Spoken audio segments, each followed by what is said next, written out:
Okay, everyone, so this is Entropy-Defiant Gaming. I'm back with Half-Life 2 20th Anniversary with developer commentary, and as you can This see, way, Gordon. there's Alex, and she apparently just... I actually don't know if she knocked them out or if she killed all these guys here. They're just all lying there, and I was over here, blacked out, or at least not feeling too well, so she managed to take them all down anyway. Okay, Alex. You ready? I think that's... Let me save. I had a little bit of a problem reloading. I'm Alex Vance. Had to go back a minute. My father worked with you back in Black Mesa. I'm sure you don't remember me, though. Man, a few words, aren't you? Well, sometimes. Okay, let me use this. NPCs on elevators. Oh no. We often spend a significant amount of time solving problems that players might not even notice. Many of these are subtle design challenges, while others stem from multiple systems interacting with each other. For example, getting non-player characters to ride in elevators posed a complex problem because it involved various systems, NPC AI decision-making, navigation planning, and movement simulation, to name a few. Additionally, the elevator itself had its own simulation requirements unrelated to NPCs. One of the more subtle challenges came from the fact that we simulate NPCs at a slower rate than we simulate elevators. This meant that NPCs on a descending elevator would simulate to make sure they were properly standing on the elevator, and then the elevator would simulate a few times, each time moving further down the elevator shaft, subtly leaving the NPC behind. Shortly after that, the NPC would simulate a second time and pop itself down on the elevator floor once again. You can imagine that it was hard to take Alex seriously when she was constantly falling down in small increments while talking to you. That issue that he just talked about, the elevator problem where the move down, the elevator moves down and the character tries to move down. I've seen that happen on Left 4 Dead 2, in the elevator in Dead Center in the first map of Dead Center. Anyway, okay. Interactive storytelling. When we started on Half-Life 2, storytelling in games was generally either high fidelity and linear, or low fidelity and interactive. We knew players had seen high-quality storytelling in games, but they'd never been placed right in the middle of it, able to watch it unfold around them, interact with it, and examine any part closely. While that goal excited us, we didn't yet know how it would work or what kind of technology we'd need to make it happen. We had built a variety of storytelling technology in Half-Life 1, but it was mostly presented in front of the player and lacked the interactivity and fidelity we were aiming for. So Kleiner's lab became the section of the game we used as a testbed to figure out how our interactive storytelling would actually function. So, I don't know if you hopefully saw she pressed something and this secret passage opened up. So we took an elevator, now secret passage, and now...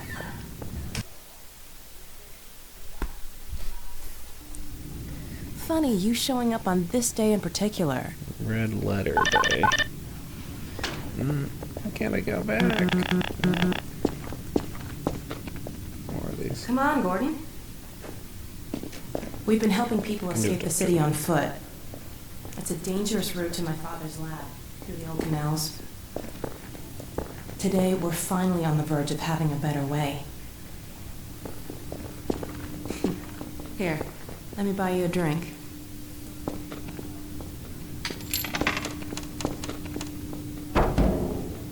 Oh, and by the way, nice to finally meet you. Okay, so we're going to go back and do these. Kleiner's lab. Kleiner's lab was the first piece of storytelling we worked on, and the one that took the longest to figure out. In addition to its role in launching the player into the game, it eventually became the unifying vision for the development team in terms of storytelling. As we began building our characters and narrative delivery around the player, many questions arose, all of which felt like major risks for the game. Would players be able to extract the important information from the scene? Could we get them to care about these characters? How would we support players with varying levels of investment in the story? How costly would it be to produce a scene like this? And how many more would we need?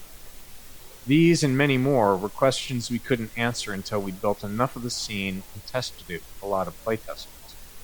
Frustratingly, unlike many other problems we face, these weren't questions we could confidently answer until we had done significant work. We can often test gameplay ideas with low-fidelity prototypes, but if a player isn't invested in our storytelling when the characters are just gray blocks, how confident can we be that they'll care once the characters are fully realized? Choreography.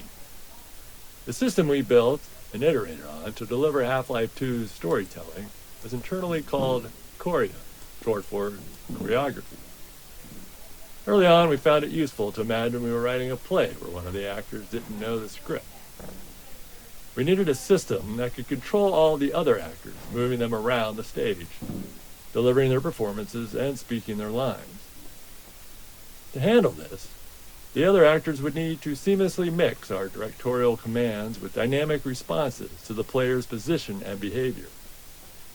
Timing was clearly going to be a major challenge, as any part of the scene might need to lengthen, contract, or even pause, depending on what the player was doing.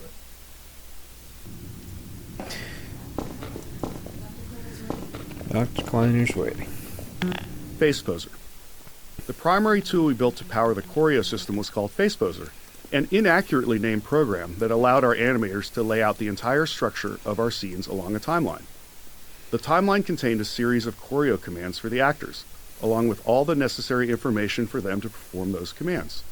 By layering these commands on the timeline, animators could easily describe how an actor might need to face one thing while talking towards another and walk to a different location, all at the same time. But the timeline wasn't a fixed linear sequence. Actors would follow their commands, but they had to respond dynamically to the world around them. An actor might take longer to move to a location if the player is in the way, or they might need to wait to deliver a line because another actor has been delayed by the player. Face Poser allowed us to rapidly iterate on scenes, trying different layouts, dialogue deliveries, and timings.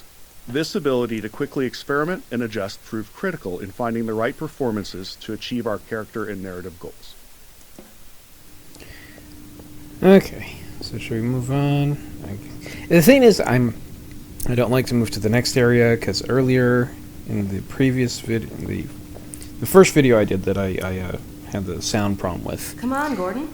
I had one of these commentary nodes, and I left that room. I think it was the tram in the beginning.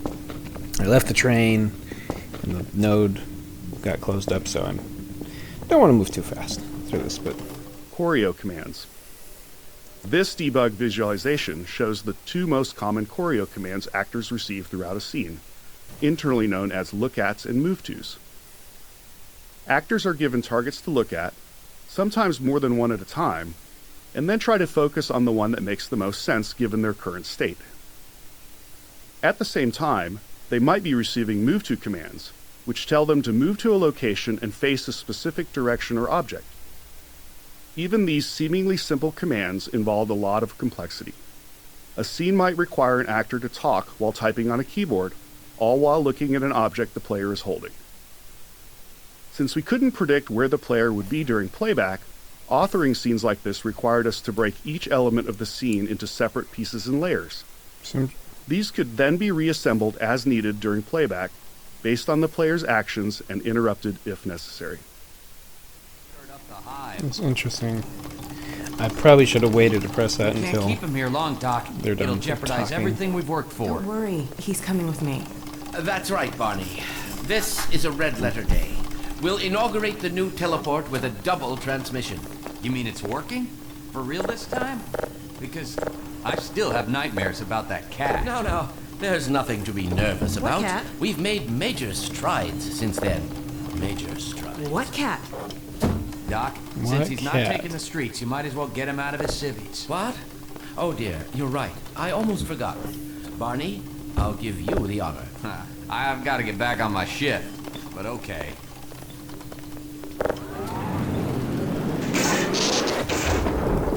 Mini teleport. It's a short distance teleport. Here we go. Ah! Damn it, get it off me! I don't have a weapon. Kill it, kill it, kill it. There you are. I thought you got Where's rid that of that book? pest. Certainly not. There it is. Never fear, Gordon. She's debeaked and completely harmless. Didn't do anything. The Oh, worst well. she might do is attempt to couple with your head fruitlessly. Get that thing away from me! Here, my pet. Up. No, not up there. No. Careful, Lamar. Those are quite fragile. Oh, fie. It'll be another week before I can coax her out of there. Yeah, longer if we're lucky. Barney, you're not an animal person. How about just not a head crab person? We don't like the head crabs. Well, Oh, Gordon, well. go ahead. Slip into your suit now. That one was the friendliest head crab you'll find in the game, I believe. So you got the suit. Well, Gordon, I see your HEV suit still fits you like a glove. At least the glove parts do. I've made a few modifications, but I'll just acquaint you with the essentials. Now, let's see. The Mark V G-Man. hazardous environment suit has been redesigned for Guy from the comfort and beginning. utility. Oh dear. Doc, we don't have time for this. At least get that suit juiced up, Gordon. Good idea. There's a charger on the wall. I've modified your suit to draw power from Combine energy Alright. outlets, which are plentiful Go do this. wherever they patrol. Meanwhile, let's get this show on the road. I got lots of other things to do first. Lots of things. Look at all this stuff today. There. Come on. There. Yes. Okay, well, anyway. Come on. Dr. Cleaner's waiting. Yeah, we have other things to do first. Lab interactivity. In our choreo scenes, we have the player trapped for a bit, allowing us to focus on the characters and narrative. To accommodate different players, some deeply invested in the story, others unable to stand still for more than a second, we felt like we needed a constant stream of interesting details on screen. We scattered narrative elements throughout the environment, ensuring some were interactive, essentially toys for the player to tinker with. In some cases, we embedded further storytelling into these, like the cactus mini teleporter, hinting at the upcoming teleporter failure. It was a delicate balance. Too much visual interest could distract players from the core of the scene. no, wait, the book is on top. Ultimately, Kleiner's lab played it safe with interactivity, as it was the first major choreo scene. Later, in Eli's lab, we explored it more deeply, ensuring the characters themselves paid attention to what the players were tinkering with. Oh, and the book fell off. Delivery. It took a lot of iteration and playtesting to strike the right balance of information and emotional connection in our major choreo scenes. Each scene had a lot of information we needed to convey to the player, but we couldn't just have characters spouting exposition. Players would start thinking of them more as signposts than as people. We needed to take the time to let the characters interact with each other, allowing the player to observe the relationships. At the same time, we had to expand upon the world, giving the player a sense of everything that had happened while they were gone. All this had to be done carefully, without taking too long. We wanted the game to work for players who were less invested in the narrative. Animation became a powerful tool in communicating the emotional connections between characters, often conveying the depth of a moment quickly without overstating it. Humor was another commonly used tool, helping to puncture a setup and disarm the player when things got a bit too heavy. You coming? Tone. Setting the right tone for our characters and their dialogue was critical. We aimed for a respectful, almost pleasant style of interaction with the player, while avoiding anything that felt too subservient. This balance was especially tricky with Alex, who needed to support the player without compromising the strength of her character, something we felt was crucial for players to respect her. Her relationship with Eli was a core driver of the player's motivations, so it was important that players liked her and wanted to help her. We also wanted to contrast the warmth and camaraderie between the player's allies against the hostilities of Breen and the Combine, inspiring a sense of righteous indignation in the players for the battles ahead. Voice actors. To create more responsive and multidimensional characters in Half-Life 2, we needed to evolve our approach to working with voice actors. While running through a script with a modicum of direction was sufficient for much of the NPC dialogue for Half-Life 1, for Half-Life 2 we decided to give the actors more of an opportunity to be involved in helping to define the characters and bring them to life. We provided much more story context to the actors, showing them the game world, the environments their characters inhabited, and the other characters they interacted with. We sought actors who could take all that information and synthesize it into their performances to elevate their characters beyond what we had imagined. We held multiple sessions with the main actors, allowing them to digest and build upon their characters over time. For scenes where characters are interacting with each other, we'd often cue an actor with performances from other actors in the scene to create a better sense of connection and flow. Though we'd arrive at the studio with a script and a plan for the recording session, we made sure that the actors felt empowered and had the space to bring their own ideas to the character and performances. Having animators attend the voiceover sessions also proved critical, as they were responsible for stitching the characters' dialogue together with physical actions and expressions to form the resulting choreo scene. Often, animators found that their plans for how a scene would play out evolved quite a bit after working with the voice actor. I do find that kind of interesting what he says about having the voice actors know more about the story. Because in Half-Life 1, the story was scientists are all getting killed, and the aliens and Come on. the aliens and the military are just killing them. There wasn't much story beyond that. A little bit here and there, but no names. Yeah, anyway. Writing.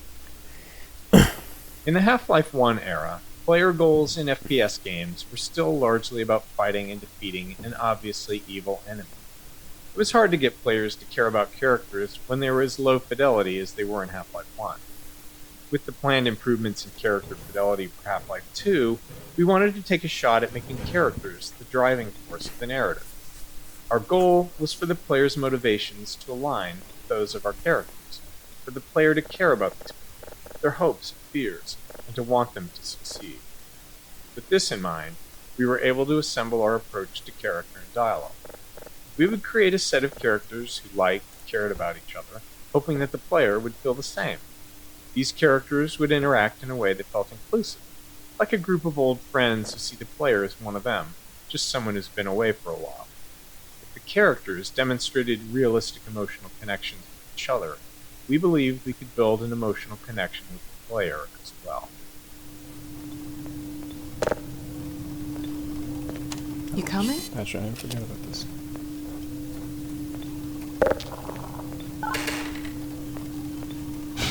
Oh, wait, that's speed up, I thought. Animation. Constructing believable human motion for our characters out of many discrete layers of animation required a lot of technological iteration. Even simple actions like turning to look at something or walking to a location became more complex when combined with the need to dynamically respond to the player and the requirements of choreo commands. For example, turning to look at something had to be fully composed, allowing a character to use any combination of its eyes, head, shoulders, upper torso, or full body to face a target. In Half-Life 1, human characters had their bodies separated into upper and lower halves, allowing them to walk in one direction while facing another. However, this approach was too abstract for Half-Life 2's characters. Instead, our animators created walking animations in all 8 directions of the compass, which could then be smoothly blended together at runtime. Old screensaver. Haven't seen screensavers much in recent years. And here, this looks like it's from Back to the Future. A case of plutonium or something.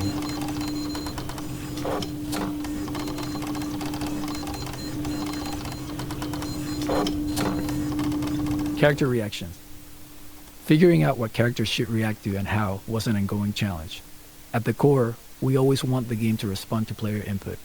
However, any response from the game can be seen as a reward by the player. Dr. Kleiner. So, what characters react to and what they ignore teaches the player about the kind of input the game expects. As a result, we made sure to respond to things we wanted more of, like players tinkering with devices in the lab, and ignored behaviors we wanted less of, like players repeatedly slapping Kleiner in the face with a box over and over again. Seriously, we watched a playtester do it for 5 minutes straight. Archetypes. We wanted to create narrative links between Half-Life 1 and Half-Life 2 through our characters. Head crab, I think. Our idea was to design individuals who felt like representations of Half-Life 1's archetypes, so that players might find them familiar, almost as though they'd met them in Half-Life 1 at some point that they couldn't quite remember. We based Dr. Kleiner on the scientist model we felt was the most iconic, and his personality was largely shaped by Hal Robbins, whose voice and performances had defined the Half-Life 1 scientists. One day, when we were in the thick of trying to figure out this character, Dr. Kleiner's face came into focus, as we happened to share an elevator with an accountant from an office on another floor of our building, and looking at him, it was clear that this is Dr. Kleiner's face.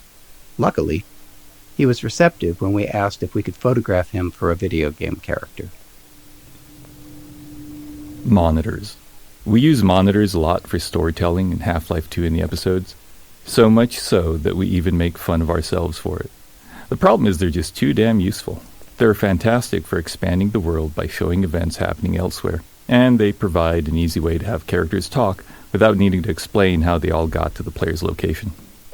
Anyone who's ever written any kind of story, especially one with an ensemble cast, understands the unique frustration of trying to create natural reasons for all of your characters to come together in the same place. In this case, we were really happy with how the monitor allowed Alex to teleport away and then quickly appear in Eli's lab, making everything feel real and connected. Alex's kiss. It's a small moment, but Alex's kiss on Eli's cheek was important. Eventually, we're going to ask the player to save Eli, and we want them to care about him. To build that emotional connection, we needed to show the warmth and affection between Alex and Eli. We didn't want to oversell it with dialogue or make it too big of an event. It had to feel genuine, not performative. And we were able to iterate on the subtleties of this moment until it struck just the right note. Why don't you position yourself near the panel over there and wait for my word? Isaac, are you there? Yes, Eli. Bit of a holdup on this end. You'll never guess who found his way into our lab this morning. That's not who I think it is it? Indeed it is, and it's our intention to send him packing straight away in the company of your lovely daughter. Are you ready for us, Dad? We're all set on this end. Then let's do it. Let's see. The massless field flux should self-limit, and I've clamped the manifold parameters to base and LT orbifold. Hilbert concludes. Conditions could hardly be more ideal. That's what you said last time. Yeah, about that cat. Initializing in 3, 2, 1. Oh, fiddlesticks. What now? Excellent. You're gonna let It's a good thing she didn't get killed there or something. Go right ahead. Okay. Very good. Final sequence. Commencing now. I can't look. Seems kind of risky.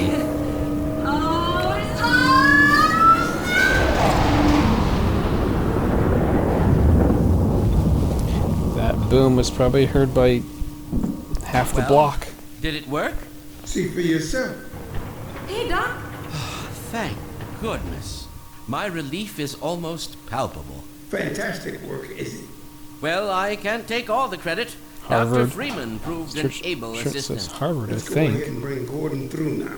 Right you are. Speak to you again in a few moments. Good job, Gordon. Throwing that switch and all. I can see your MIT education really pays for itself. All right, Barney. Right. Your turn. Gee, thanks. He's smirking Gordon, there. As soon as you're in position, we'll send you to Eli's. And not a Smirking. moment too soon. Can see your MIT education really pays. All I did was put a plug in and flip a switch. Once you're safely ensconced in the transmitter, we can begin. Anything else here? Let's begin this. Scene interactivity.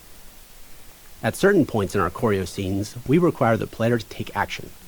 Beyond simply giving them something to do and keeping them engaged, these moments served a few key purposes.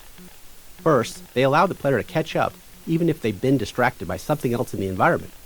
The scene could safely pause until the player completed the task, ensuring they were back and paying attention. At the same time, it let us position the player where we needed them, which was useful for framing the scene and making sure they saw something important. In some cases, we got double value out of these moments by using them to train the player. Here, they're learning to interact with plugs and sockets, a skill they'll need for puzzles later in the game. Can't remember any others in this We game. can't continue until you're in the teleport chamber, Gordon. Are you really sure this thing is going to work? Because, what about the cat? Tell me. I want to know. Because Gordon, get a move on. Fine. This better work. I mean, you built this Initializing. Mark V hazard environment suit. What if that gets destroyed? Barney, if Are you'll you be not so worried about kind. these things? Good luck out there, Gordon. Yes, indeed. Bye. We're ready to project you, Gordon. Bon voyage, and best of luck in your future endeavors. This thing looks really safe. The hell? What is it? It's your head, the freaking head hopper!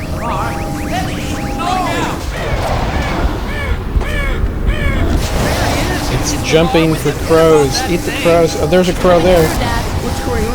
I'm not sure. It seems to be some kind of interference. Gordon, stay put. We'll get you out of there. Something's drawing him away. What's the meaning of this? Who are you? How did you get in That here? looks like a brain. I'm getting him out of there. You can't just wait, you feel? It will peel you apart. It will peel you apart. What about the head crab? Don't worry, Gordon. There he is. Oh, we're losing it again. The man I saw. I'm all but certain it was Gordon Freeman. I can't move the mouse. Anybody recognize that? That was the ichthyosaur from Half-Life 1. Shut it down. Shut it down. Gordon, you must get out of here. Run! Down out of sight. I'll come find you. Okay, so I'm pausing here. Because see these things? They're right here. They're taking pictures of me. And the lab is right here, right? So now everybody's going to know where this lab is, right? Isn't Citadel and Combine? Well, anyway. Okay, alright.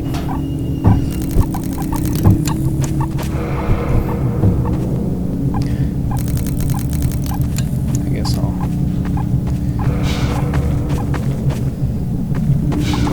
It's over here. No, not much over here.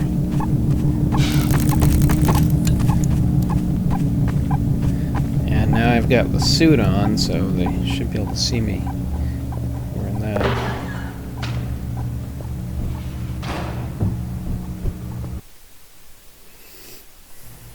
Bunch of graffiti.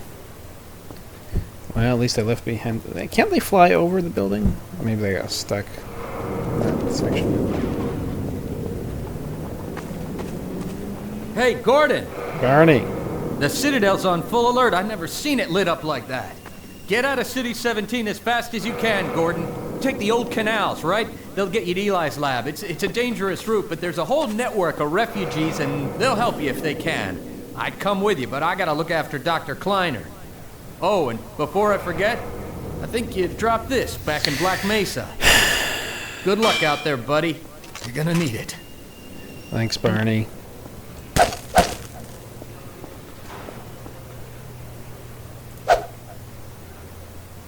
Well,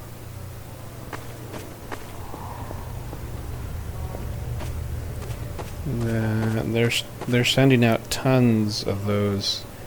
I think because there's two different kinds of scanners. There's the big ones that we've been seeing, but there's a smaller version. Maybe this is both. They are really just going at it. Phonium extraction.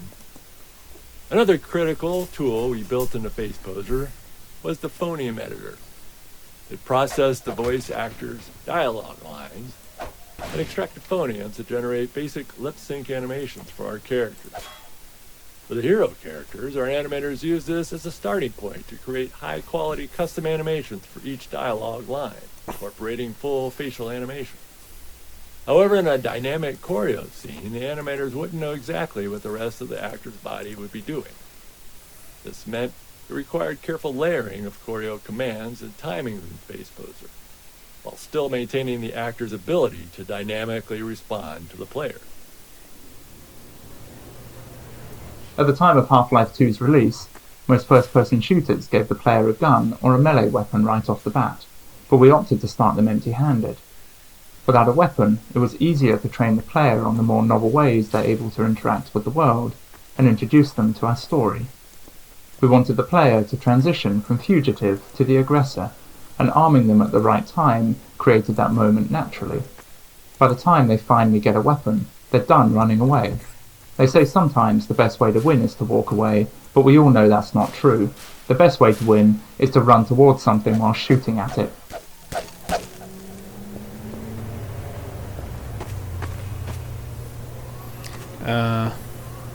So yeah, this was one of the big things about Half-Life, both Half-Life 1 and 2. It's a lot more cinematic than a lot of first-person shooters. You know, I've only played like 3 or 4 hours of Halo, but I think Half-Life has a more cinematic feel, from what I understand. I'm not too familiar with Halo. Anyway, alright, let's...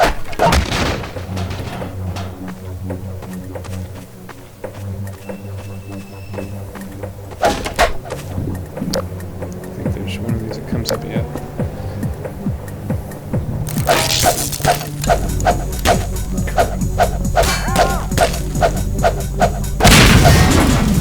Gotcha. Dynamic mixing. During gameplay, many sounds are playing at the same time, but some are naturally more important than others, and we need to set the volumes of the sounds relative to each other to ensure that the important ones stand out. In a movie, this sound mixing is done as a post-process, but in a game, it happens real-time, responding to the player's actions, so we can't predict ahead of time which sounds will play simultaneously. To handle this, all the sounds are grouped into types and tagged with priorities. Then during gameplay, the audio system monitors all the active sounds and lowers the volume of sounds in a group if a higher priority sound is playing. And this mixing is adjustable. If the gunshots need to be loud in one scene, we can make them higher priority there. If a specific line of dialogue needs to be heard clearly, it can then force all the other sounds to drop in volume. And we do the same thing with music. It's a subtle but very critical system, and it just prevents the soundscape from becoming too cluttered. Bullet audio. If there's one thing we're sure of, it's that a lot of bullets will fly past a player throughout the game. So we spent a bunch of time trying to perfect the audio treatment for it. Unfortunately, bullets in the game are essentially instantaneous, so we can't just attach a sound to them and rely on the movement for positioning. So after some experimentation, we landed on this solution. By figuring out the closest point on the bullet's trajectory to the player's ear, we calculate the exact time and position the bullet would conceptually pass them. We then play 2 different sounds at that point to fake a Doppler effect, one for the bullet's approach and one for its departure. And we delay the departure sound based on the calculated time the bullet passed by. Oh, they hit me finally. Audio caching. Another problem we ran into was the sheer amount of audio in the game. With all the gameplay sounds, music, and dialogue, we had too much audio to be able to store it all in memory. Memory was at a premium in 2003. But as you can imagine, we need to be able to play sounds immediately, especially if they're gameplay related. So we built an audio cache, which stored only the first 125 milliseconds of every audio file and kept that in memory. That 125 millisecond time was our best guess for how long it would take us to be able to stream an audio file in from disk. Then, whenever a sound was played in-game, we play the start of it from our audio cache while simultaneously kicking off a load of the full audio file from disk. By the time our cache start ended, we'd have the file loaded and could continue playing the rest of the sound. There were some other minor features, like keeping recent sounds fully in memory so that high traffic ones didn't need to be loaded constantly.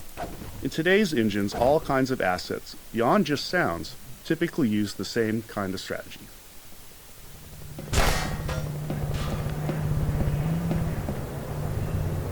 Physics sound. Getting physics to feel right for the player meant that the sounds produced by physics had to sound right too. As humans, we're all used to how objects and materials sound during various interactions, even if it's not something we actively notice. While we knew we couldn't account for everything, we wanted to focus on the details that contributed most to making our physics sound realistic. We started with per-object sounds for collisions and impacts. This allowed an object like a wooden crate to have custom sounds when it collided with other objects or classes of objects.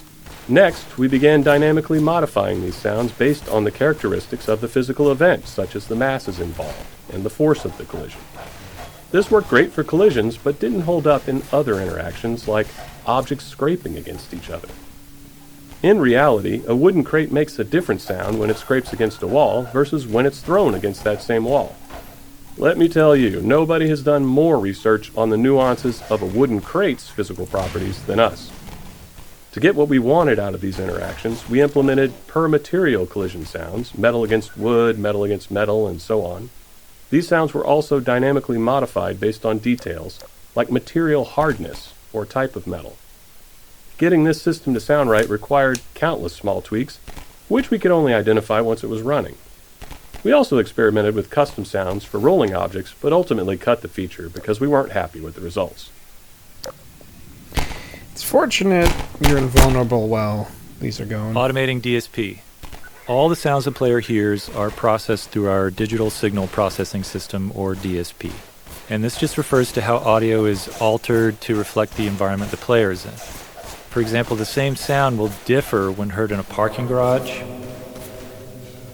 a small room, outdoors. In Half-Life 1, we manually placed invisible nodes throughout the world to define these DSP settings for each space. For Half-Life 2, we knew that manual placement was just going to be way too time-consuming, especially since we wanted a larger game, and we still only had one audio person on the team. So we built a system that automatically determines the DSP settings around the player in real time. It does this by analyzing the space around the player, assessing the volume they're within. It examines the materials that make up the environment, basically. And then the system matches that space to one of the 25 hand-authored basic DSP types. We adjust some parameters, and we create the fully detailed DSP that modifies the sounds the player hears. Valve did a lot of work for this game. For this series, I don't know if other companies go to anywhere near this trouble, near this level of effort. I had no idea.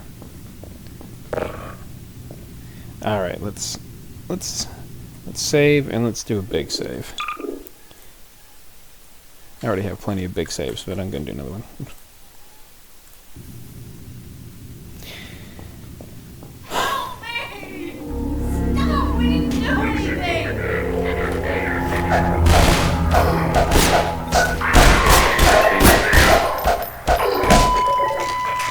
They'll be looking for you now. Yeah. You better run. There's nothing else you can do here.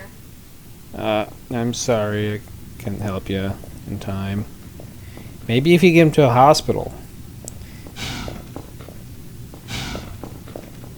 Get going! Okay, fine. We gotta do this. Metro Cop scene. This is another scene designed to make it clear that the Metro Cops are the bad guys. Except this time the player has a weapon and can finally do something about it. That something comes out of the barrel of a gun. We knew we needed the player to feel righteous, and this moment was part of creating that. The Metro Cops are still human, unlike the rest of the Combine in the game, so we felt like we had to go the extra mile in making sure the player's actions felt like justice and not just wrath.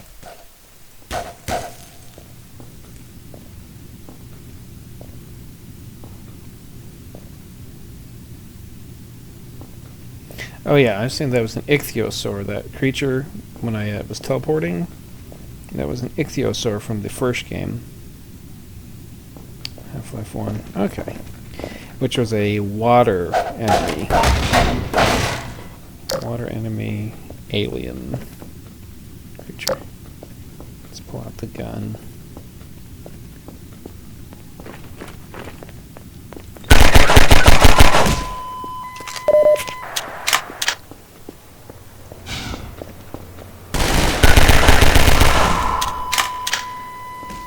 Staircase. There are situations throughout the game that stem from simple and quite straightforward design goals, and this staircase features two of them. The first was to frame the Citadel as it awakened, showing the player they stirred up the hive. The second was to showcase our ragdoll system. While it's standard now, In 2004, it was still a novelty to see bodies tumble realistically, and stairs provided a perfect stage to make that happen. And even to this day, bodies don't quite look right when they fall. The physics are still off. It's more like jelly or something. Oh well. There's some birds. I think I can shoot them. Yeah, I can shoot them. Look at that. It's moving. I didn't realize that they moved.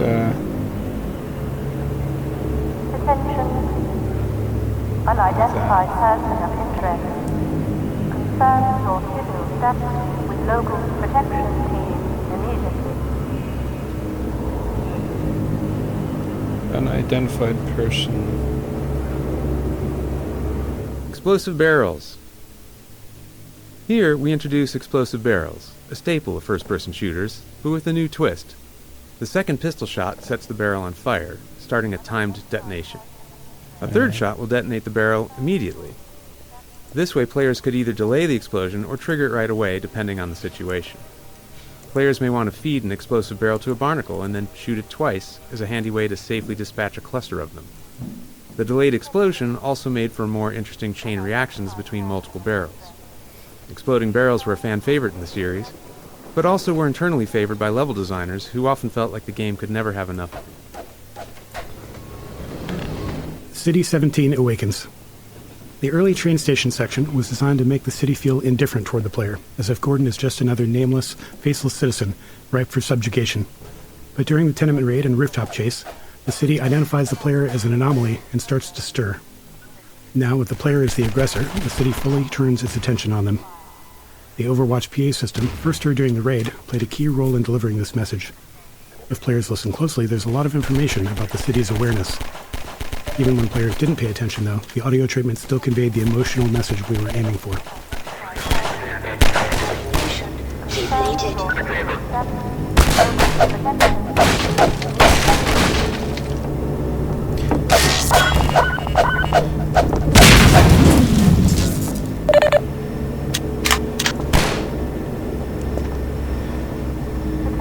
Lambda caches. Technically, the first Lambda cache is at Kleiner's lab, but this is the first one the player finds on their own. We added Lambda caches to encourage exploration and to hint players where hidden resources could be found, with the fiction being that they were being placed by the Resistance as part of their underground rebellion. In Half-Life, the contents of supply crates were predetermined by the level designer. In Shell 2, we introduce adaptive item crates that give the player whatever they are low on at the time, based on resource targets set by the level designer.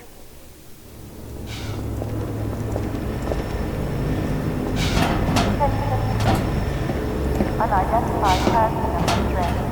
Confirm your physical status with local protection. Scanners. Scanners presented a tricky game design challenge. While we liked how their dystopian presence helped convey the Combine occupation as an oppressive surveillance state, we didn't actually want them to shoot at the player. We found that aiming into the sky to hit a small mobile enemy with a constant height advantage was something we couldn't make fun. Since we loved their role in the story, we decided that in combat, scanners would serve primarily as eyes, alerting nearby enemies to the player's presence, a feature we reinforced with sound effects from the soldiers. Beyond that, they'd only be able to harass the player with bright lights and occasionally dive bomb after taking enough damage. Scanners. Pistol design. The standard pistol is the workhorse of the game, functioning not only as the first range weapon you learn to use, but also as a method to interact with physics and destructible objects at a safe distance for the entirety of the game.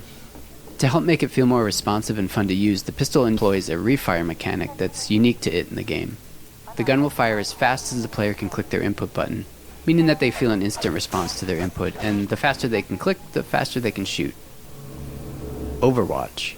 During development, we generated the Overwatch voice using a free text-to-speech tool, but as we neared shipping, we realized we didn't actually have the rights to use it, so We held auditions with voice actors to find someone who could match the qualities we liked in the generated lines. Didn't take long before we found Ellen McLean, whose delivery was exactly what we were looking for. In her sessions, we played the generated lines for her to mimic, though in her own style. She was a bit sarcastic at first, given that she was being asked to replicate such a robotic delivery, but years later when she returned for her iconic role as GLaDOS in Portal, she'd found a way to creatively integrate that tone into her performance.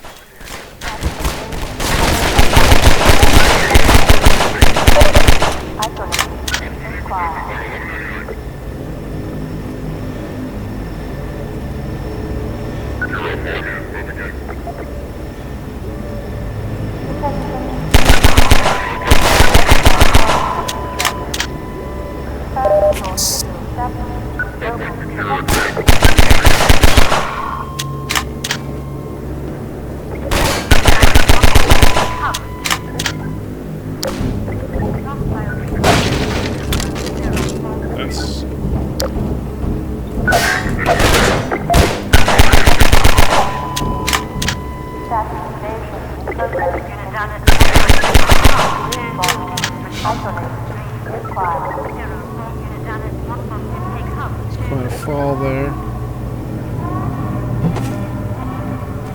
Attention, protection. Staff invasion community. Respawn. Isolate.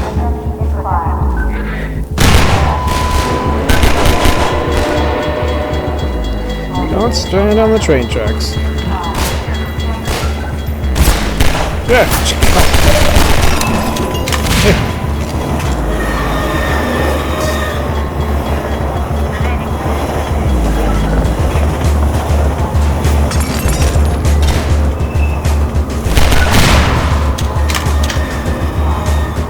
Shatter glass.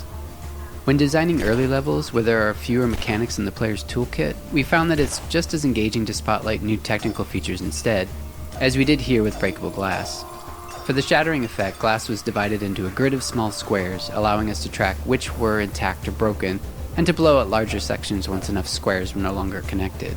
Each square was rendered with a unique texture based on the status of its neighboring squares, creating the sharp, jagged edges between broken and intact glass. While breaking glass is now commonplace in games, it was something we hadn't seen much back when we were making Half-Life 2, and we're incredibly happy with the level of fidelity and dynamicism they brought to the game.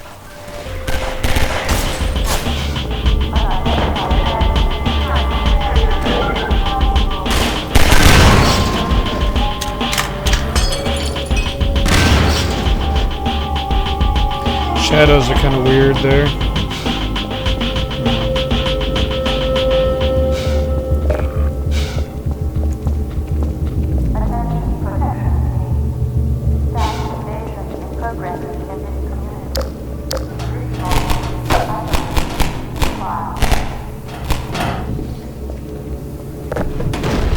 No, not that.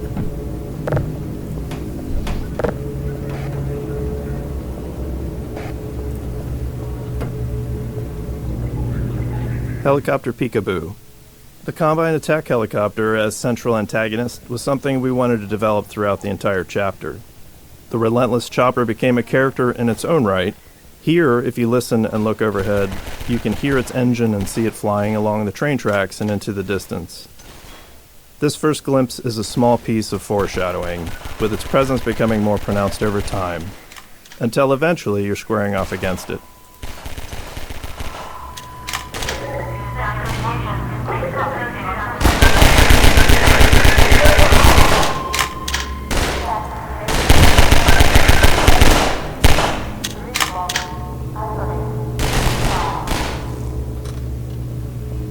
Did I have that health kit? Where'd that health kit go? Oh well.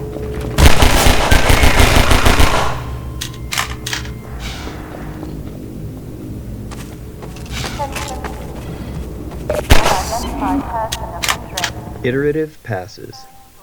Some chapters of the game, such as the on-foot sections of the canals in Ravenholm, were developed in multiple passes by different cabals. We found that handing off maps in this way led to greater variety in the experience, and a higher density of interesting moments, as each cabal added their unique touches to the maps. In the on-foot portion of the canals, the first pass established the art direction and the player path, along with the broad strokes of the experience and some major beats. But the team-wide alpha playtest identified insufficient tension and a somewhat monotonous experience here. In our second pass, we returned to the map solely focused on creating that tension and greatly increased the density of moment-to-moment scenarios.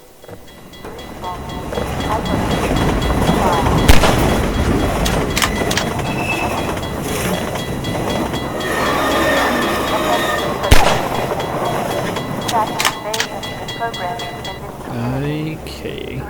So where would Gordon Freeman go now? Jump, grab it. Oh, nope. Couldn't grab it.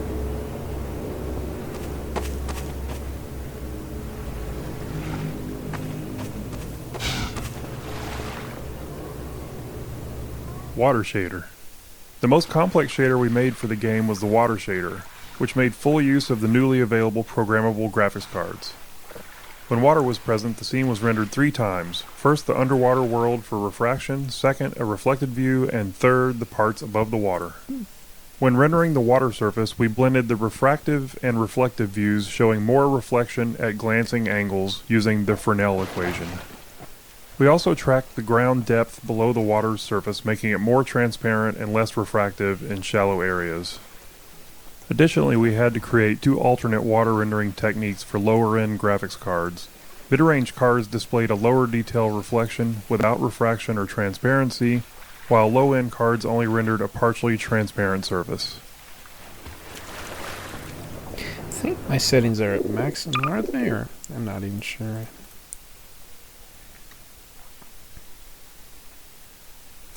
Yeah, I think they're pretty high. Alright, well. Interstitial scenes.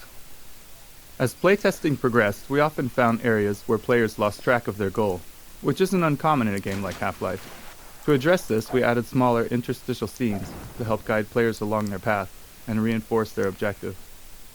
After finishing the bulk of development on our larger choreo scenes, like Kleiner's Lab, putting these smaller scenes together became relatively straightforward. We discovered that using characters in these moments worked much better than relying on passive storytelling, or even some sort of reminder you'd find baked into a pause menu. Good God! Guess those sirens are for you, huh? Good thing you found us. You're not the first to come through here by... This is the Freeman. The Combine's reckoning has come.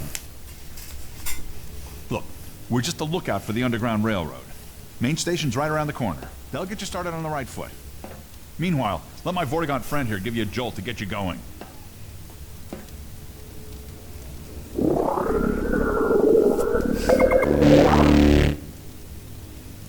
Be careful now. We really can't afford to get noticed. Didn't make Civil any protection difference. catches you down here, it's bad news for the whole railroad. We serve the same mystery.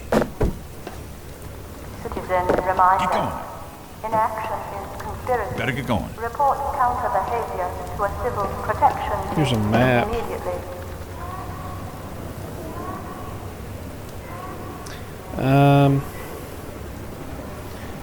Seems like at one point I did figure out how the map works, but it's been on years.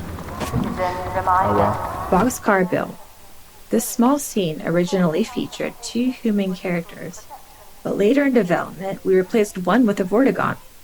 We wanted to show that Vortigaunts were coexisting with humans and resisting the Combine as well.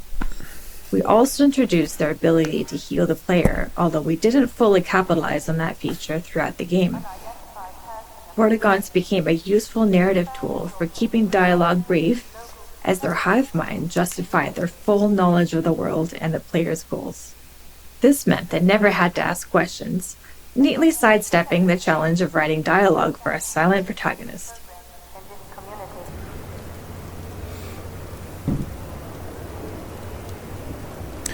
So, yeah, I can't quite remember how this... Keep going now. We might be here. I don't know.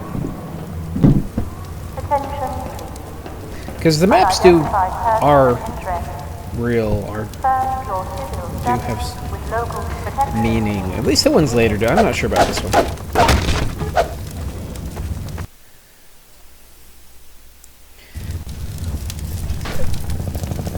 Particles. For the source engine, we invested in expanding particle and special effects technology. This allowed for more realistic and complex particle movement, as well as more intricate shapes and shader effects.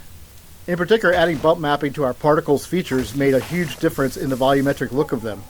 While later iterations of the source engine include a powerful particle system editor, the original version used in Half-Life 2 relied on handcrafted effects, each requiring a programmer to meticulously build the effect manually, which was a pretty labor-intensive process. And notice how this fire actually burns not just the player, but wood. It destroys wood.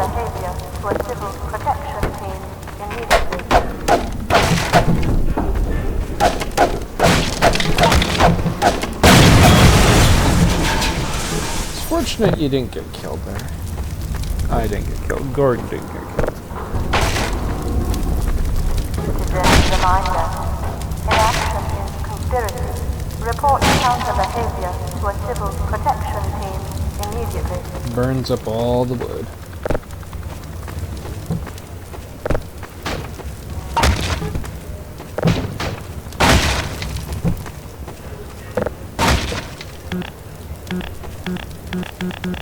Attention protection team. Status evasion in progress in this community. Response.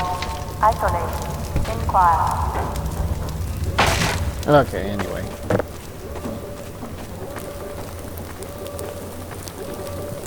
Can't heat it up.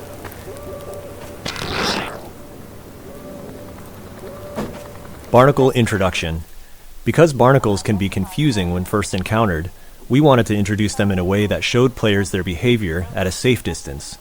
We decided to do that through a nature show style predator-prey scene. But, as always, scenes like this took a lot of iteration to get players to reliably see. Citizen reminder. Inaction is conspiracy. Report counter behavior to a civil protection team immediately. So it burns through wood, but the cardboard box is still there. Doesn't seem to be destroyed at all. It fell apart a little, but it's still there. Oh well. So should we try to kill this? Doesn't matter. Doesn't. Yeah, let's do it. So. Oh, it's not even. It's not even trying to get me. Oh well. Oh, finally. One hit kills it though. That is a barnacle. They were in Half-Life 1. Yeah. Usually the crowbar is actually the best way to kill them. Unless you can get a jump on it ahead of time, but...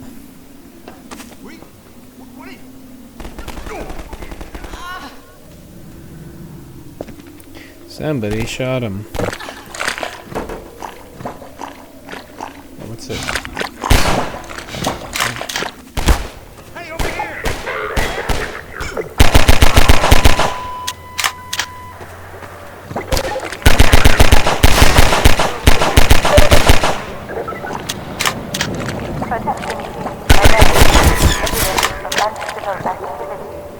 Mounted gun gallery.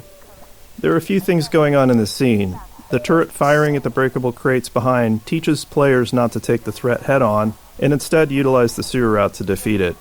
And when they reach the turret, players enjoy using it in a shooting gallery with a wave of Combine soldiers and dive-bombing scanners. We also begin to introduce the missile-firing Combine APC that pushes the players along, and will show up again later in the chapter.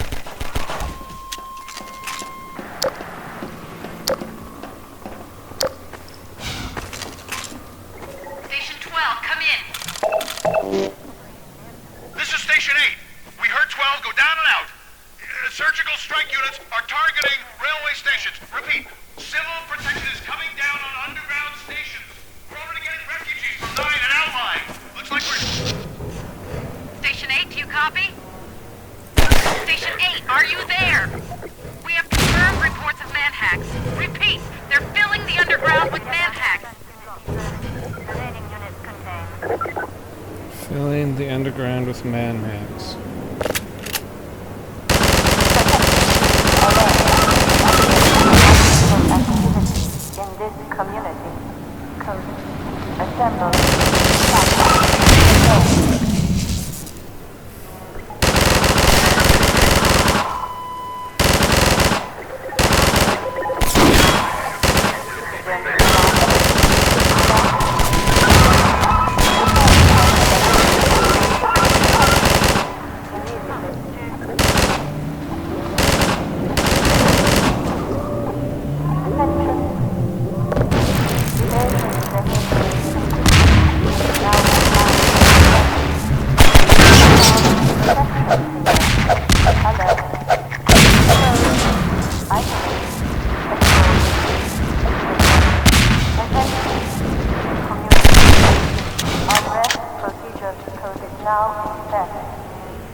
Inoculate, shield, pacify, code, pressure, sword, sterilize. Well, everything was pretty quiet until Gordon showed up. Now, looks like they're kind of after me. Get in there. Attention, community. Unrest now set. Inoculate, shield, pacify, code, pressure, sword, sterilize. Over here! Keep going, friend. That station was raided, but there's others up ahead.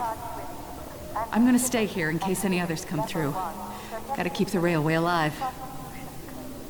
You'd better get going now.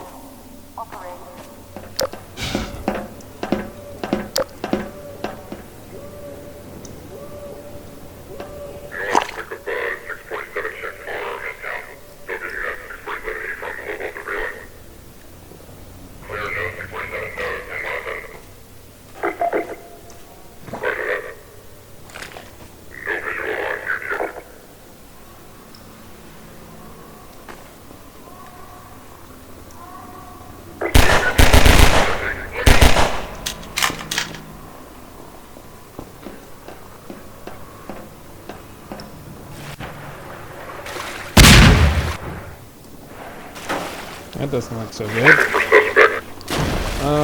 That doesn't look good at all.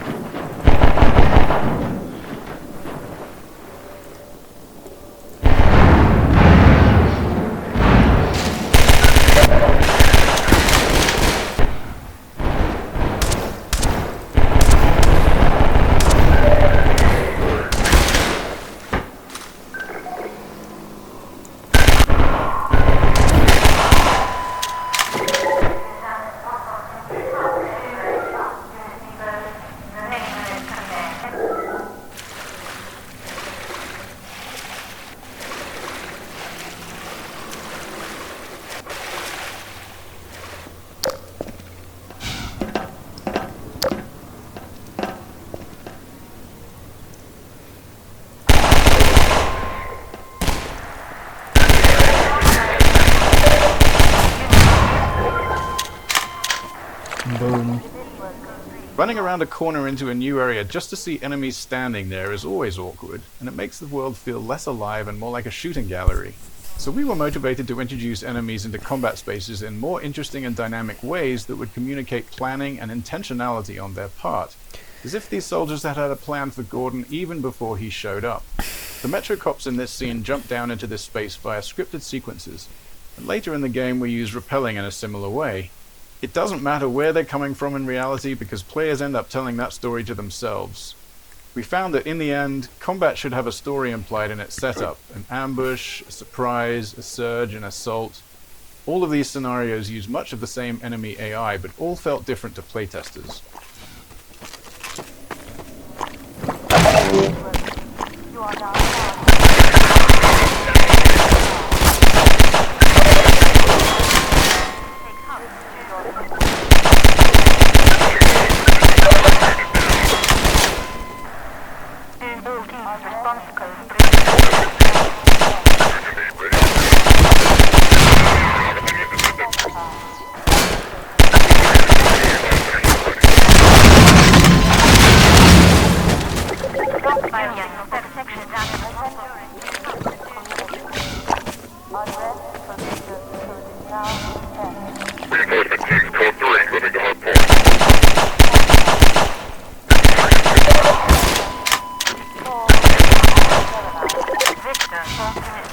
It's a good thing Gordon has the suit, HEV suit. Of course, it makes him recognizable, but sure does protect him too. It's like more head crabs, not head crabs, but barnacles. Community ground Barnacle bowling. This is a satisfying example of how a bunch of design elements can come together in a matrix of interactions to create a memorable scenario for the player. We got barnacles, our physics simulations, slippery mud surface properties, and last but not least, explosive barrels. You've encountered all these on their own, but they're able to snap together naturally to create a moment we called Barnacle Bowling. Barnacle bowling. Come on. Come on.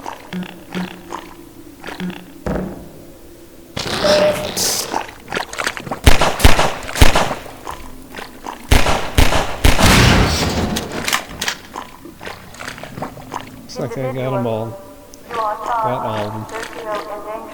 Level 1. Protection unit. Constitution. Duty. Sword. Midnight.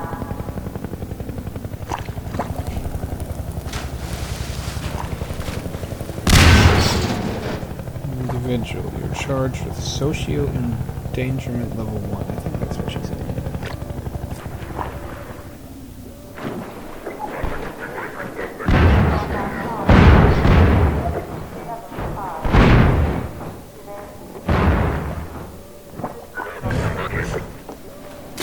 Oh.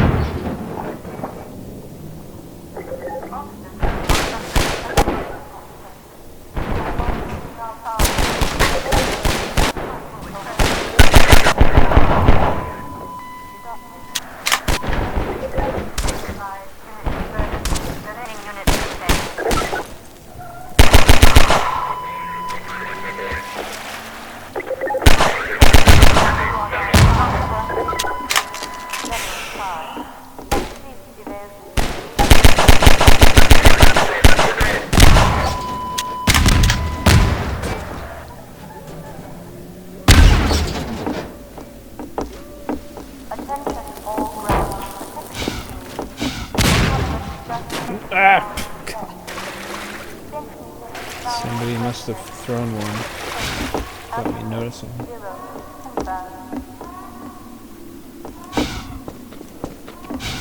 Attention, community.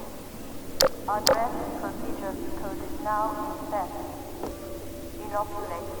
Shield. Individual. You are charged with socio-endangerment level 1. Protection unit. Constitution code. Duty. Sword. Midnight. Individual charged. Beauty, sword, midnight. Whatever these things mean there. Combine. Physics in puzzles. Often, simpler mechanics encountered earlier in the game are pulled from more complex ones as a form of training. The teeter-totter puzzle, the first physics-based contraption in the game, was actually derived from a later, more intricate washing machine puzzle in the canals. The teeter-totter uses the same principles of mass and ramps, but in a more straightforward way that players can directly interact with, helping them understand the game's physics and making later puzzles easier to tackle. This puzzle also highlights the analog nature of the physics system, with the placement of cement blocks and the player's own weight both factoring into the solution.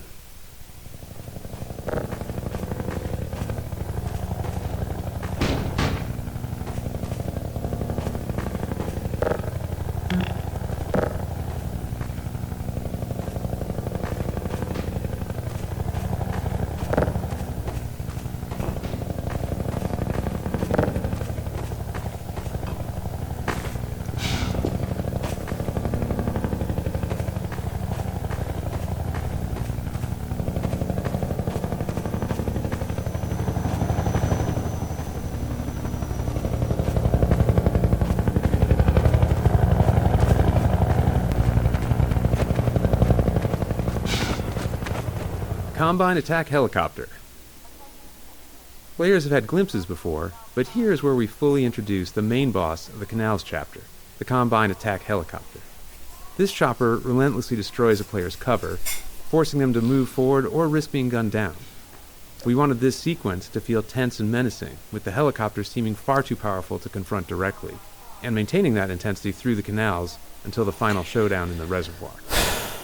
To achieve this, we heavily constrained the helicopter's movement based on specific gameplay goals. In this map, designed as a dash from cover to cover under helicopter fire, we created a ring path in the sky above the arena.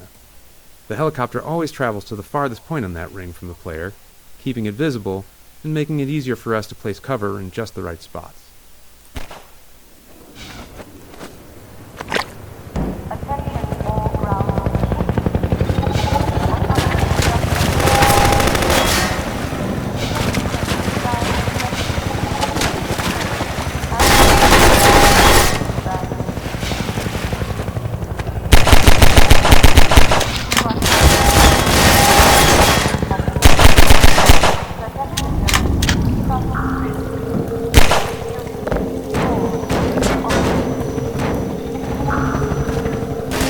Normal maps. Half-Life 2 was developed during an exciting time for graphics, as the first programmable shader-supported graphics cards were hitting the market. Using this technology, we became one of the first games to implement normal maps, a technique that enhanced the lighting on surface geometry. The normal map described the surface's roughness, allowing each pixel of a polygon to be lit in a way that made surfaces appear bumpier and more detailed than ever possible in Half-Life 1.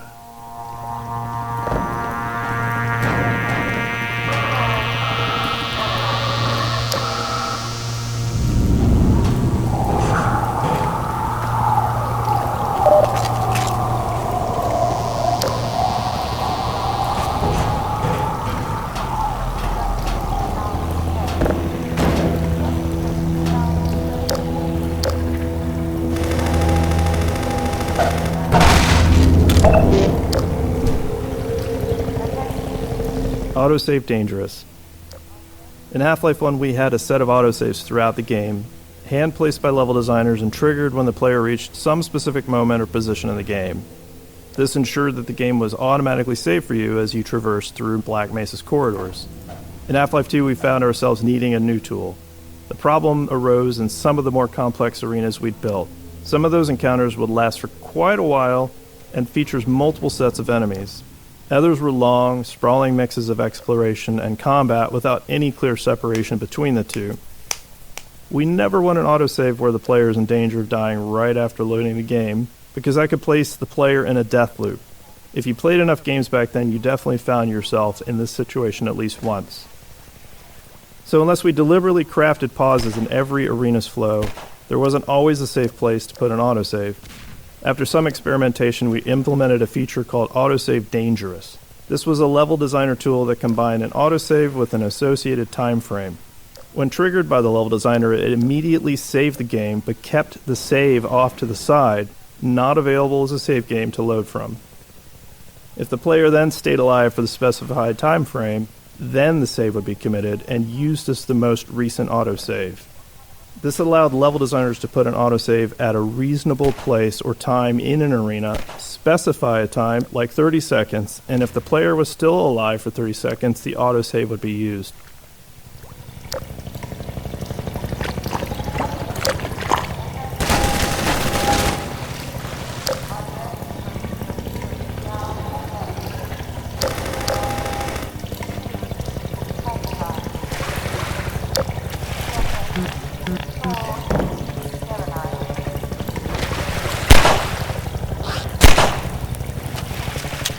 Notice there's a bunch of bodies burnt to crisp here. I don't know why.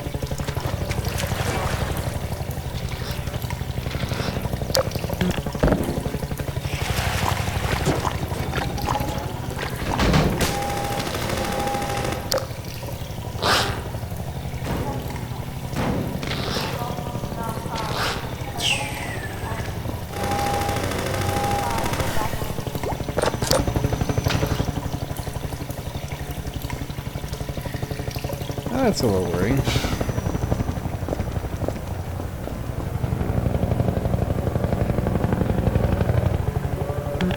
Soundscapes. In Half-Life 1, ambient sounds were placed by hand and then individually tuned. For Half-Life 2, we wanted more ambient sounds in our environment with higher quality and less manual effort for placement. So we built a system that we call the soundscape system. A soundscape is basically a small program that controls which ambient sounds play, where they come from, and then how they behave in a specific environment. So flies buzzing, wind blowing, birds, a distant train, distant combat. The soundscape system could then randomly select and play these sounds, and also, really importantly, handle the smooth transition as the player moves through environments. Soundscapes can also contain other soundscapes, and that allows us to create reusable collections of sounds. So for instance, distant combat might be small arms fire, distant explosions, a passing helicopter. Oh, I lost it. See, that's the problem with... Oh, well.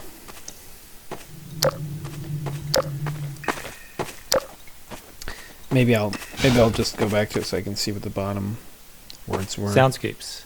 Oh. In Half-Life 1, ambient sounds were placed by hand and then individually Soundscapes are tuned. dynamically assembled. For Half-Life 2, we wanted more ambient sounds in our environment with higher quality and less manual effort for placement. So we built... Okay, I'm just going to go. If anybody wants to see it, they can go back in the video.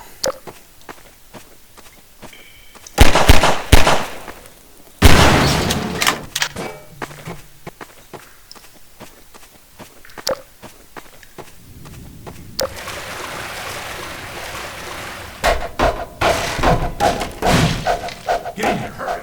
Civil protection is on to us. We're tearing up the railroad, covering our tracks. Looks like you're gonna be the last one through. Be glad you're not the guy they're looking for. Poor bastard doesn't stand a chance. Sounds like they're calling in every CP unit in City 17. Now they're flooding the areas up ahead with manhacks. Poor bastard doesn't stand a chance. Oh shit! Doesn't stand a chance.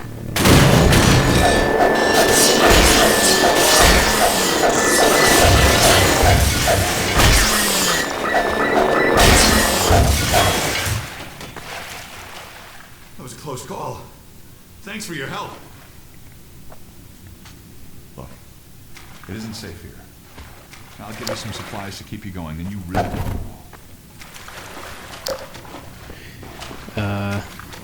Doesn't he recognize the HEV suit?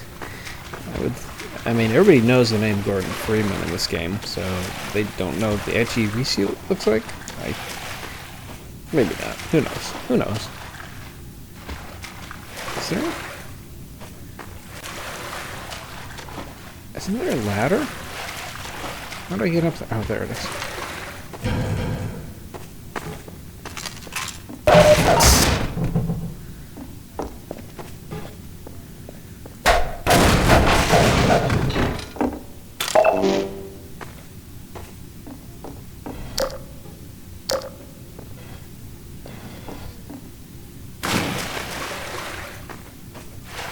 Manhack Map.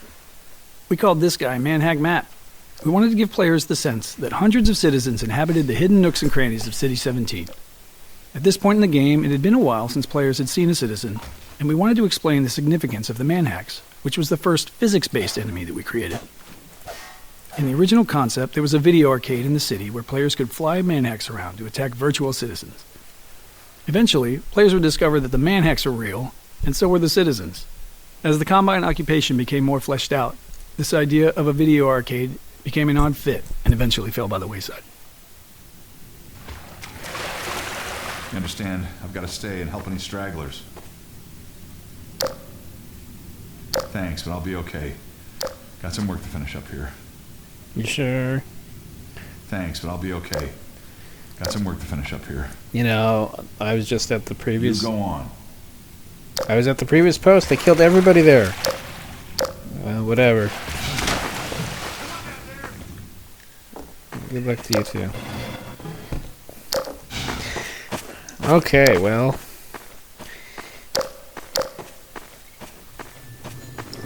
Hear more.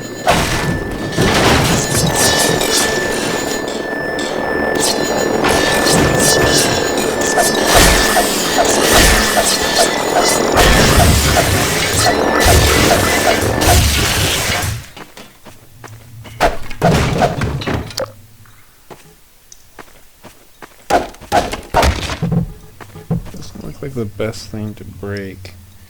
Might... it probably doesn't hold a place. Uh-oh. I need to do that much. Oh well. These pipes look damaged. Yeah, that HEV suit is probably the only thing that keeps Gordon alive. Really it is. You know, a lot of games have just, you know, no armor at all, and yet they survive everything, but not very realistic, if you ask me.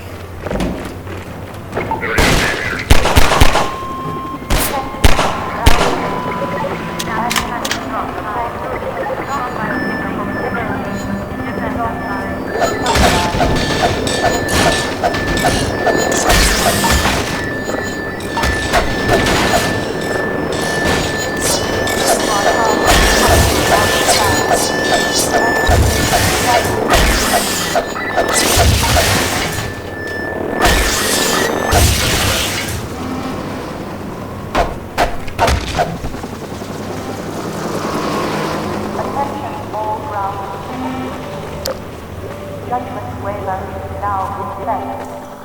Capital prosecution is discretionary.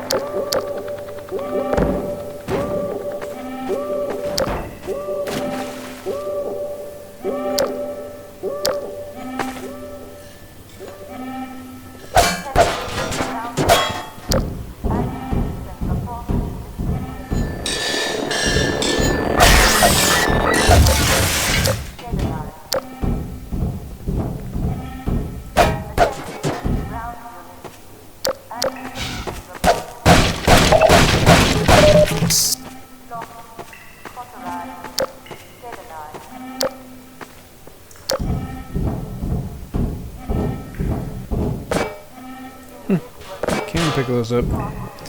Debris from the manhack.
Yeah, I was pretty sure that was there.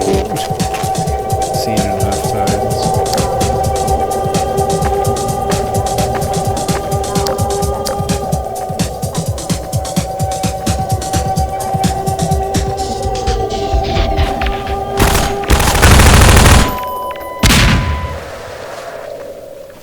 Kind of a waste of a grenade. Oh well.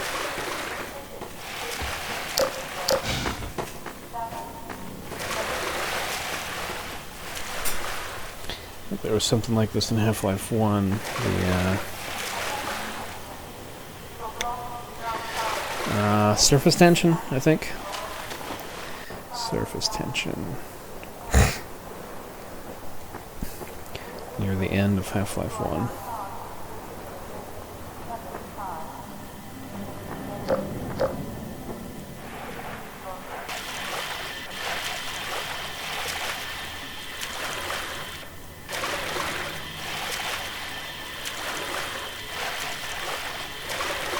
Which way was I going?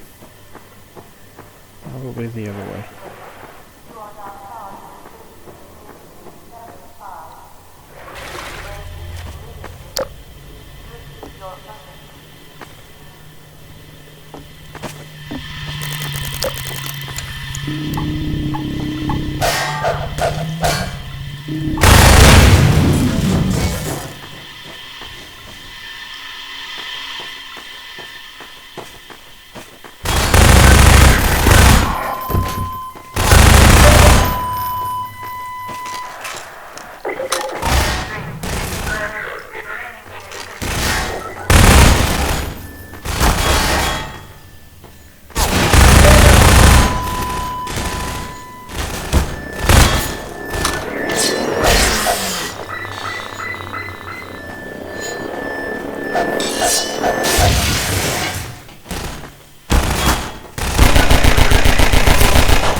Actually, this is a lot like surface tension. They have these and that too.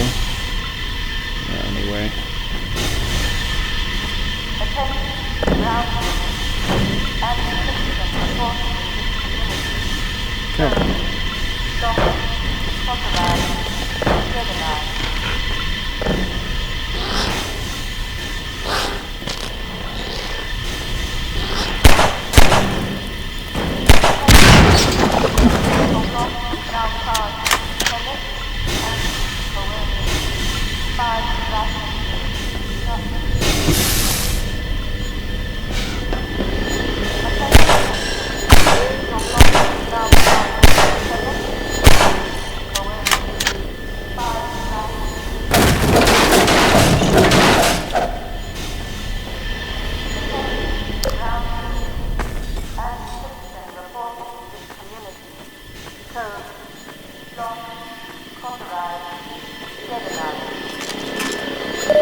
Killing all the citizens around here.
Realistically, this whole place would be like completely blown apart with all those barrels.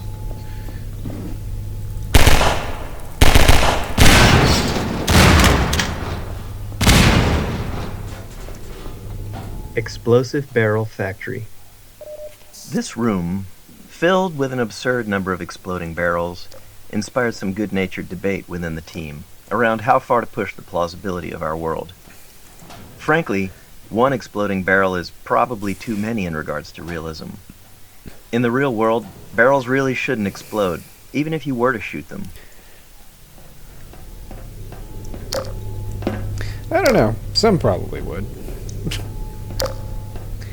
I know that in World War II, I think it was the Spitfire airplanes that were too many of them had exploded or something because of being hit by bullets. So they started giving them fuel tanks that were made of rubber instead of metal.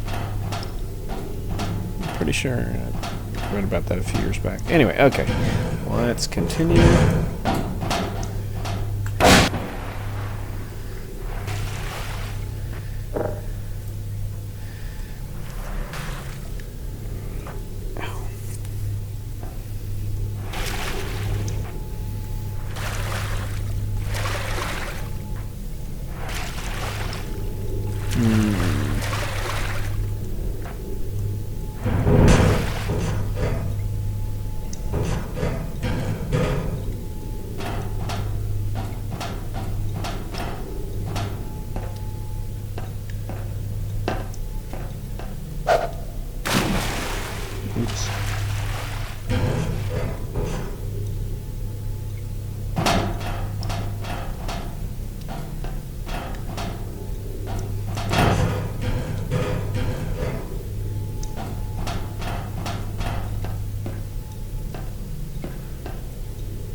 There are... I don't think there's any in this game. Not too many, but... In episode 1, there is a part... a little part on Half-Life 2 episode 1 where... There was a puzzle... And I spent like an hour trying to figure it out. Or more, maybe. Until I realized I wasn't doing the right thing at all on the puzzle.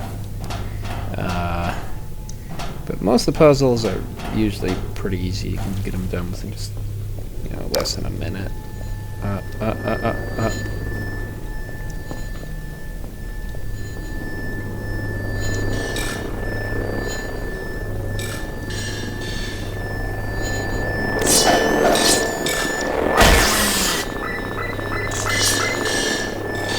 Bring it, come on, come on.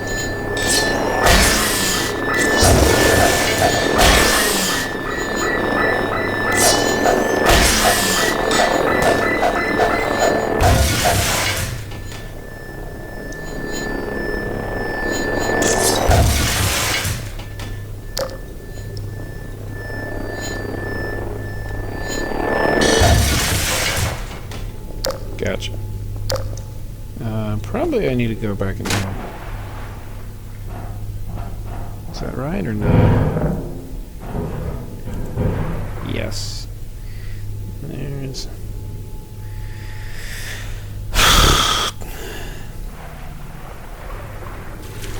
Rising water.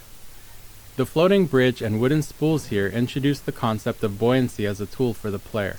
In this case, it's not really a puzzle. It's just some fun for the player interacting with the physics system. But later, we revisit this gameplay element in the canals to raise a ramp for the airboat.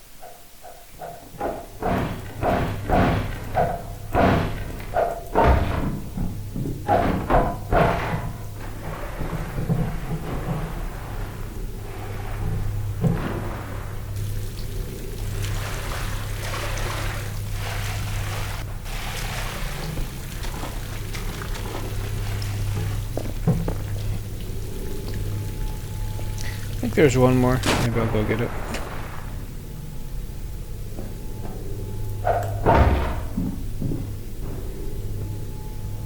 Is there anything else in here?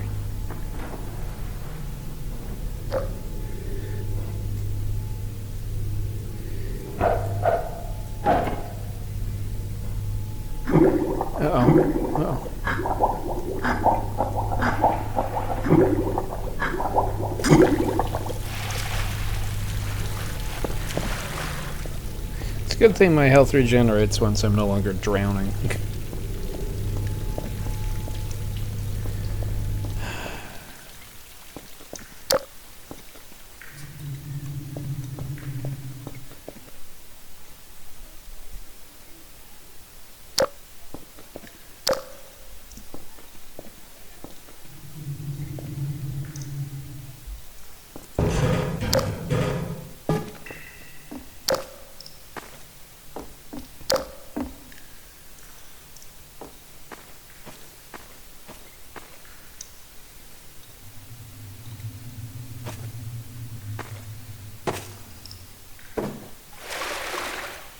Rendering systems.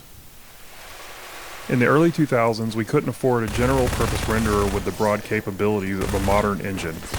Instead, CPU, GPU, and memory limitations required highly specific solutions to rendering challenges so we could squeeze every bit of performance out of a player's hardware. As a result, Half-Life 2 actually has 3 different rendering engines. One for world geometry, another for outdoor terrain, and a third for dynamic entities like characters and objects. These 3 renderers had to support a complicated matrix of features: collisions, ray traces, decals, offline lighting, visibility calculations, and more. On top of that, each renderer needed to support DirectX 7, 8, and 9. The differences among these DirectX versions were significant, often requiring different data storage and rendering approaches. They even used different programming languages. Altogether, we essentially had 9 different renderers, each needing unique solutions, and getting them all to look consistent was one of the most challenging tech problems we faced during development.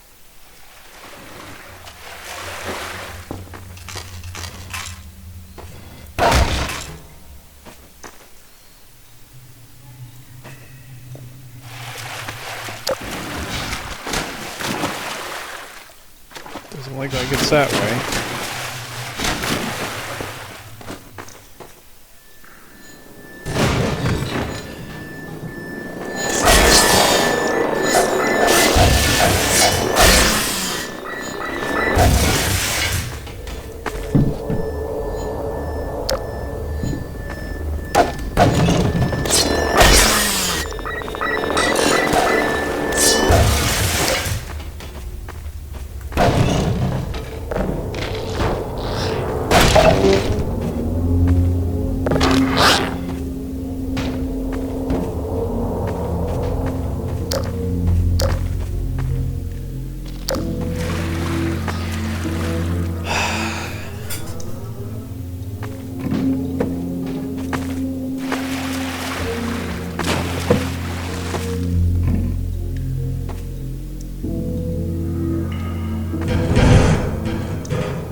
Maybe it's time for Gordon to just take a little break, because, you know, sometimes you just gotta sit there and think about what in the world is going on. So, just a few hours earlier, in Gordon's memory, he was back at Black Mesa, because apparently he was frozen in time or something, as the G-Men said. Arise and shine, not to imply you've been sleeping on the job, but just not some sort of a time thing. It seemed like frozen. Anyway, yeah, there's more about that later, but he's on a train without a suit or anything, without his HEV suit that he had from the first game. Then manages to fortunately meet up with some friendly people, because most of the people were trying to kill him or trying to kill the others around there. There's a bucket. Now, kind of on the run again, except this time it's from like the Citadel and Breen. The Geiger counter going off.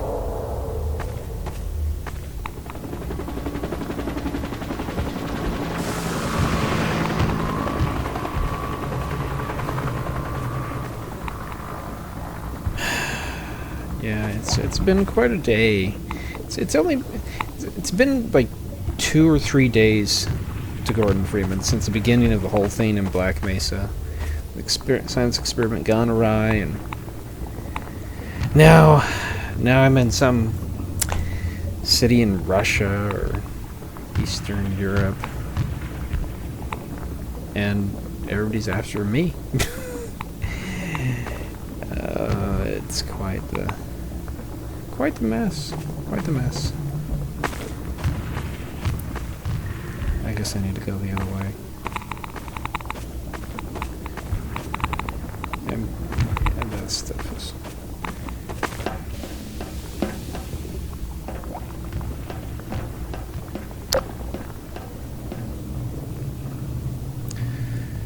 Lots of dead people around. Yeah, it's some kind of a liquid there.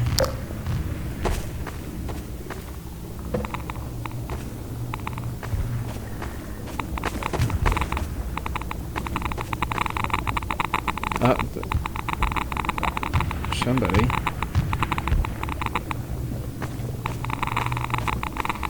Looks like a citizen.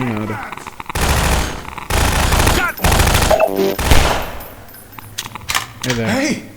You're Freeman, aren't you? Yeah, you're right. We got word you were coming. You got here at a bad time. Black Mesa East to Station 6. Do you read? Dr. Freeman is on his way downriver. Lend him the airboat and give him all the help you can. Repeat, Gordon Freeman has returned. It is critical he reaches Black Mesa East. Better get going now. Go on! Hold on. Dynamic shadows. With a focus on character and physics objects, we felt a dynamic shadow system was necessary to render them all in all their glory. In 2003, GPUs didn't have any dedicated shadow capabilities that they have today, so performance was a tricky problem. Our eventual solution went something like this, running every frame. First, find all the objects that might have shadows in view. Doing this meant figuring out which objects were in the view frustum, or slightly behind it, to catch entities that were off-screen but whose shadows might end up on-screen. Then we'd render a black shadow version of each one of those objects into a single shadow texture. For that render, we'd use the lowest level of detail model for the object to be as fast as possible. Finally, we'd use the shadow texture to draw each of the shadows into the player's view, darkening the already rendered pixels. We carefully cut around each shadow in that shadow texture to ensure that they correctly overlaid each other in the case where multiple shadows overlap. It's neat to look back on how we did these things, but ultimately we're a lot happier today, where GPU hardware makes it a much more straightforward problem. They're shelling us! Uh-oh.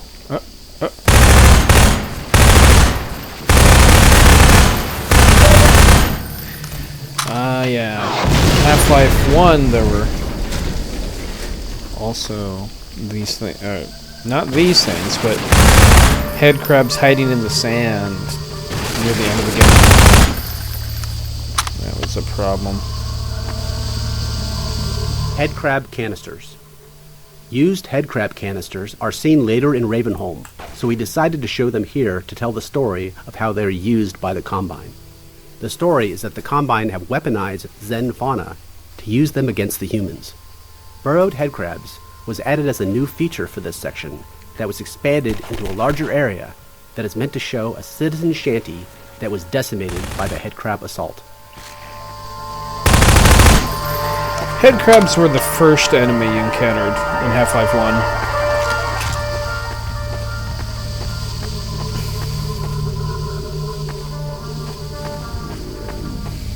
Head crabs. Come on, go.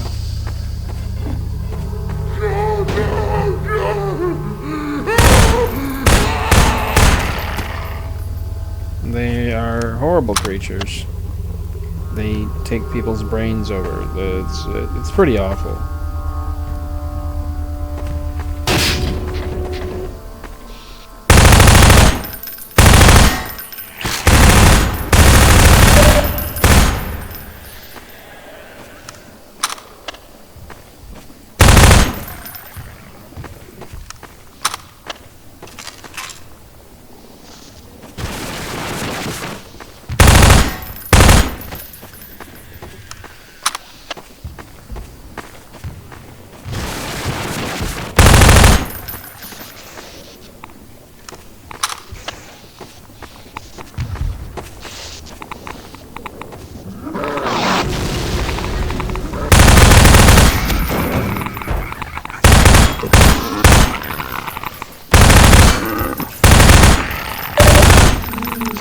These are probably just normal citizens.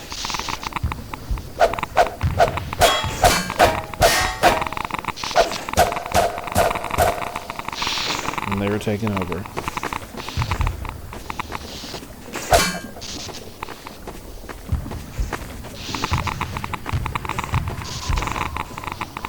I think I'll go back real quick.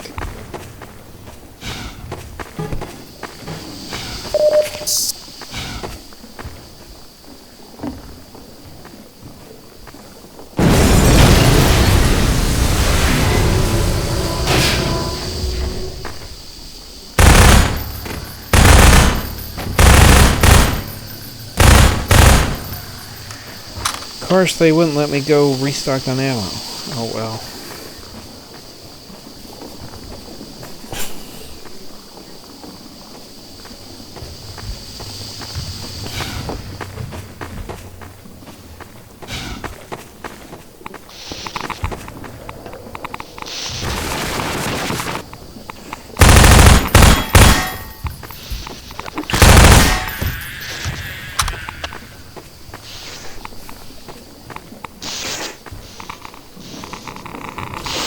Doesn't look safe.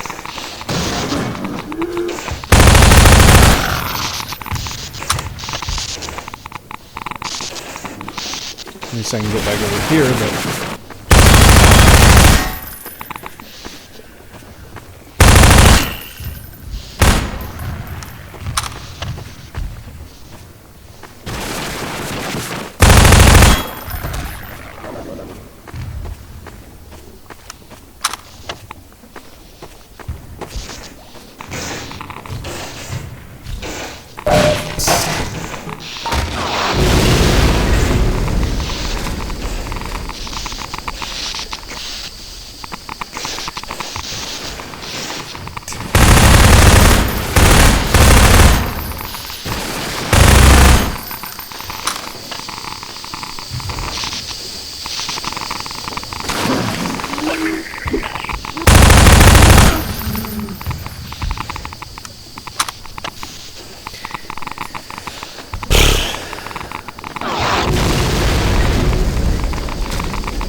Hey, Dr. Freeman. I've been hoping you'd show up. Got this airboat all gassed up and ready to go. It's gonna be tough dodging civil protection out there in the open, but drive hard and you'll make it. You'll find more help up at Station 7. Just a few bends up the river. It's the old red barn. Climb on in. Fire her up. You know what's strange, now that I think about it? I don't know if I give it much thought before, but everybody here has a American accent. Go ahead and get in the boat, Dr. Freeman. Everyone has an American accent, even though you're in, like, Eastern Europe or Russia or something. Where are all the Eastern Europeans? Airboat intro. This is where the player gets the first vehicle of the game, the airboat. We wanted to create a safe space for players to practice driving the airboat for as long as they wanted before moving on. The arena is sprinkled with opportunities for jumps and tricks, and we filled the arena with toxic slime to keep players in the airboat longer, while preventing them from leaving the vehicle behind and progressing forward on foot. Combinatorial shader explosion. Rendering became much more complex during Half-Life 2's development with the addition of hardware shaders, small bits of code controlling how each pixel on a surface should render. In 2003, shaders were far more limited than today. Half-Life 2 era shaders lacked conditionals and had severe code size restrictions. This meant no if-else branching logic to adjust based on different conditions, and no large shaders with broad feature sets. Also, compiling shaders as needed was just too slow to be useful, so we had to pre-compile them. To work within these limits, we had to compute every possible shader combination and store each one individually as its own shader. For example, if a shader affected a surface based on a single light source, we'd need another shader version for 2 lights, another for 3, and so on. And it was combinatorial. If that shader also supported a normal map, we'd need 2 versions per light, one with a normal map and one without. With features like texture blending, vertex tinting, specular highlights, alpha testing, and various other light types, directional point and spotlights, our shader count exploded. By release, we had thousands of individual shaders. Shortly after, we released Lost Coast adding HDR support, which doubled the shader count again. Once compiling shaders on the local developer's machine started taking too long, we switched to distributing the shader compiles over the entire network using VMPI. We also had a dynamic shader compilation mode that was useful for developing shaders that gave fast turnaround at the expense of frame rate hitching when a shader had to be compiled. So here we go. Now I got the airboat. Yep, the first vehicle in the game. Now I believe in Half-Life 1 they were thinking about giving players access to vehicles, but technology wasn't good enough back then for vehicles, so...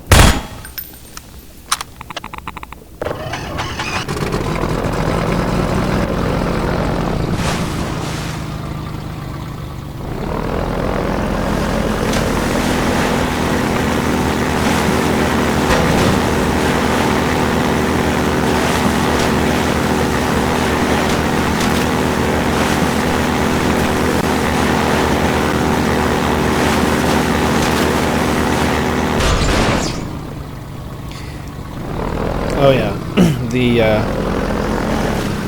airboat and the buggy later on in Half-Life 2. Basically they're indestructible. Technically you can destroy them, but they go from 100% to 0% damage. Only under certain circumstances.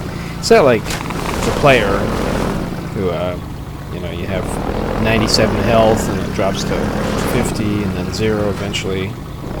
Take damage, it's a little different, but... Fighting motion sickness.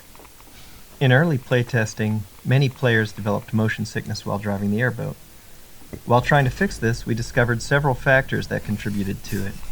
We found that reducing the intrusion of the airboat into the view helped, so we made several passes on the model to pare it back. Maintaining a consistent frame rate helped as well, so it was important to keep an eye on performance in these sections. However, the single most important factor was eliminating view roll to maintain a more stable horizon no matter what the airboat was doing. One of the programmers on the team was super prone to motion sickness, and they valiantly offered to playtest several times to test our progress towards a solution. I'm pretty sure they threw up at least once after playtesting, and their noble sacrifice was hugely appreciated.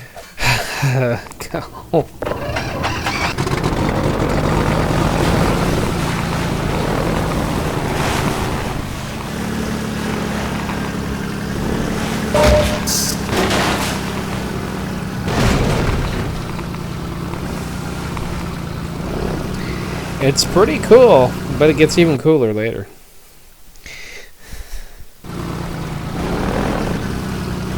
Water hazard. Well, it's a little late. Let me see. How long? It's 1:55. Well, I can play a little longer.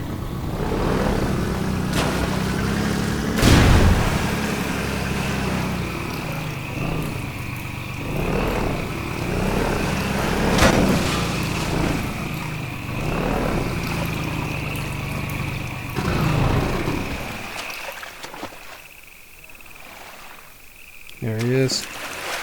G-Man. He's way over there.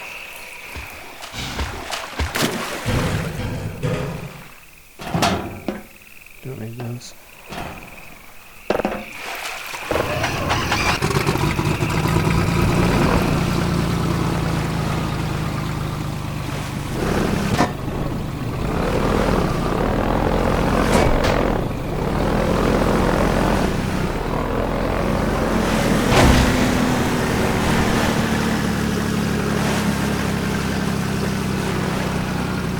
G-Man. I think I I can catch him. Ask him what the heck is going on here.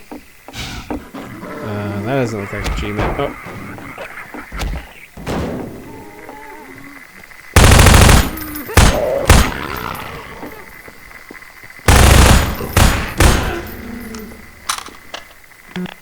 Airboat time.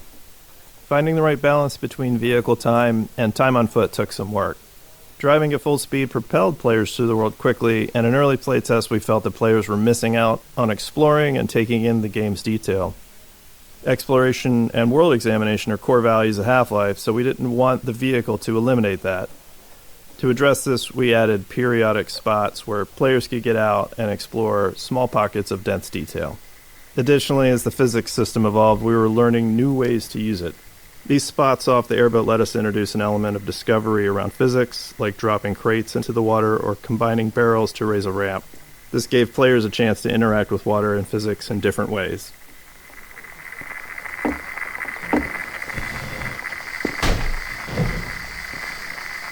Ow.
This puzzle took me a little while to get the first time.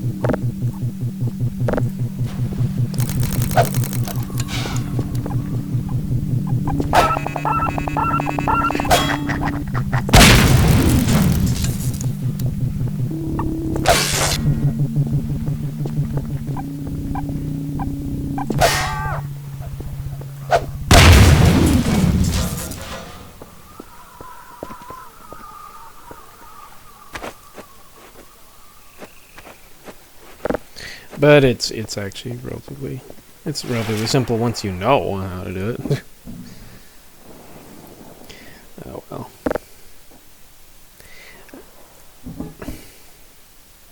I think that's it. There's a few other puzzles that deal with barrels like that. Are these? Did I miss that? Floating supplies. In the alpha playtest, the canals were sprinkled with floating supply crates that players could smash with the airboat to collect the supplies inside. The mechanics were somewhat gamey, but helped keep the flow of the gameplay going, allowing the player to resupply on the go. To help make the premise more plausible, we wanted to tell the story of how the floating crates ended up so conveniently placed along the player's path.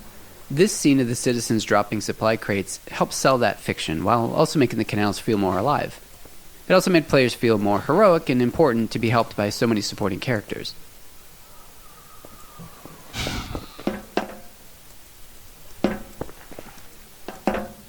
Got my foot stuck, I guess.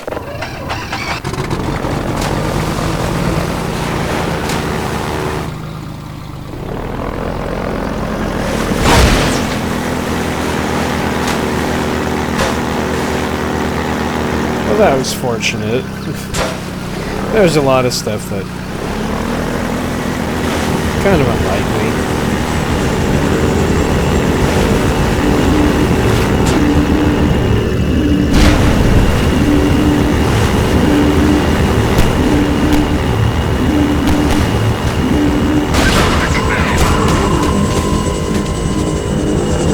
So much for that drop.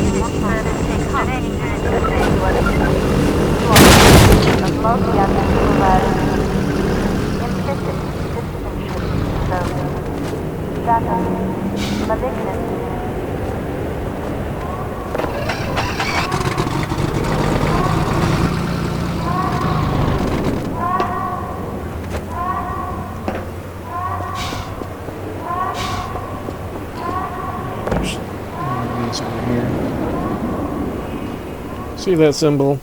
Yeah, that means that symbol means there's a secret nearby. Implicit citizenship revoked. Status malignant.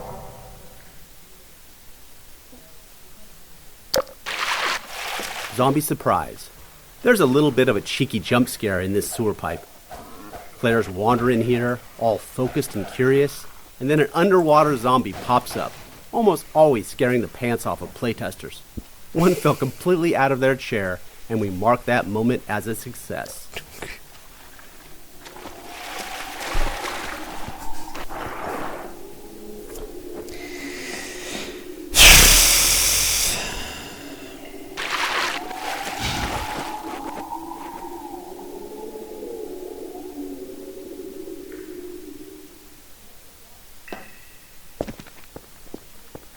I think he can. I'm trying to remember, but you know this. So let's take a second to compare to Caravaneer again. So Caravaneer, it's mostly desert. This is Europe. It's temperate climate by the look of it, cloudy and fair number of trees. Of course, they're dead, but there's grass and bushes, shrubs. That's alive, looks like. Caravaneer doesn't seem to have any plants anymore. At least not in the area where you're playing. Anyway. So, Caravaneer would have to be taking place somewhere else other than where this takes place. Other than City 17.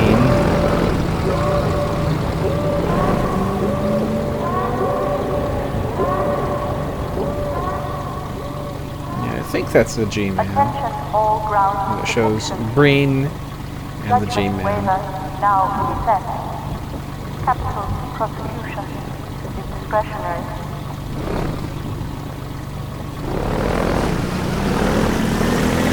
Attention all grounds protection.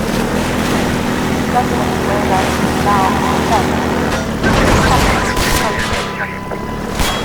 So much for them. Oh, one made it.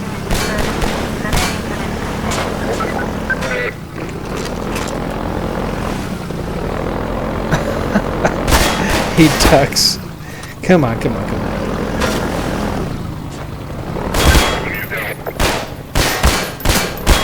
Eat this, this. Come on. There. That was, okay. So, looks like I'm in apartment complexes and stuff around here.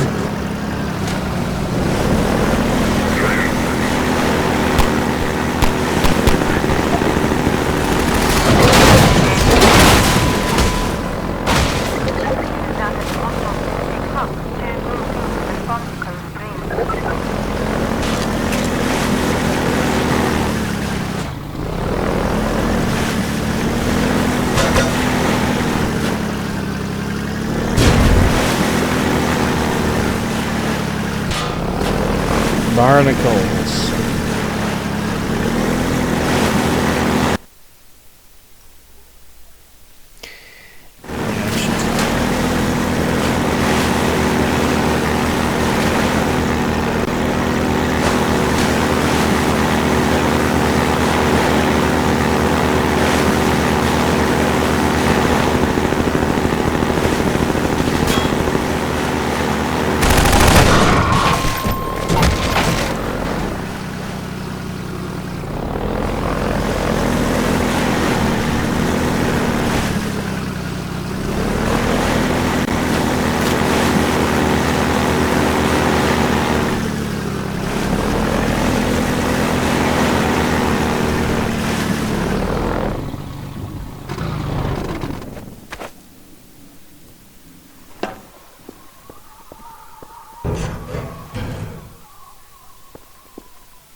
Some weird animal out there.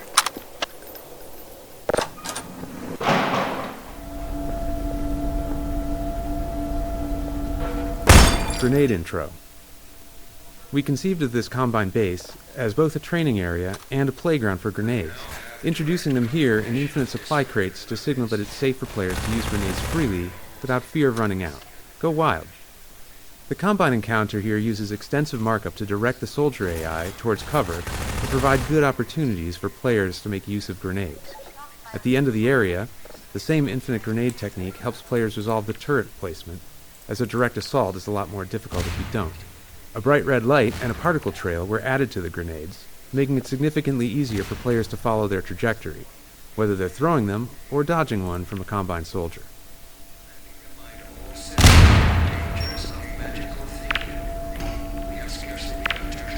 Danger of magical thinking.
So much for that.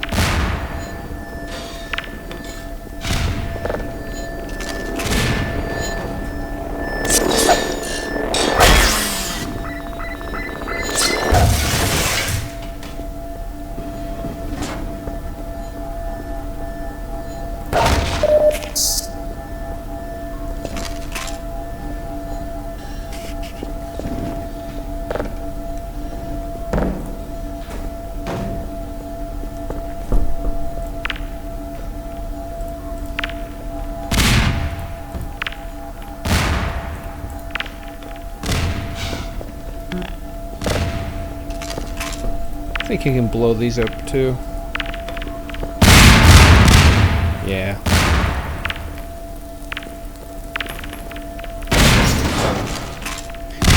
With enough damage.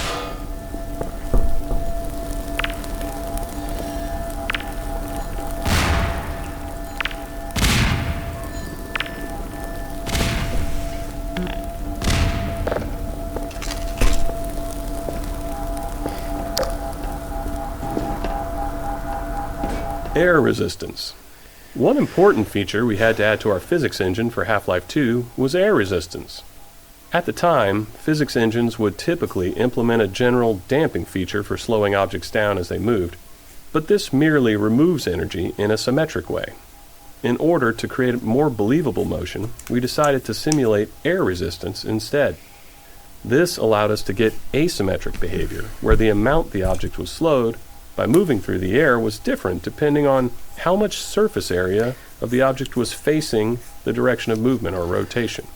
This feature was key to making explosions and objects thrown by the gravity gun look believable. Fast-moving and fast-spinning objects are among the most expensive things to simulate in Half-Life 2's physics engine, so air resistance also improves CPU performance in cases like explosions. It is also key to presenting different materials and masses of objects. More dense objects can push aside air more easily, and this is visible. Having this effect in the simulation helps make the difference in density between cardboard boxes and wooden planks more apparent, and really helps make the objects in Half-Life 2's world much more convincing.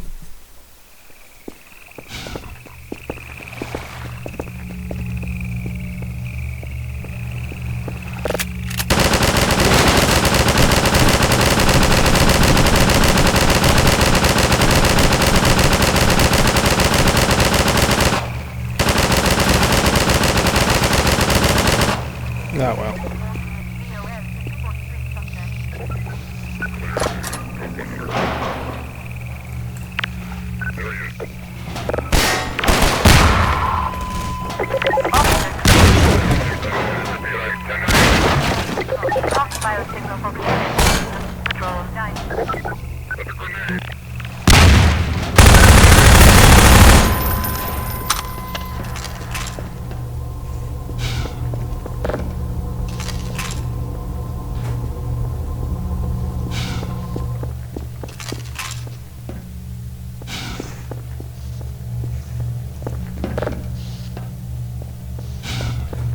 Well,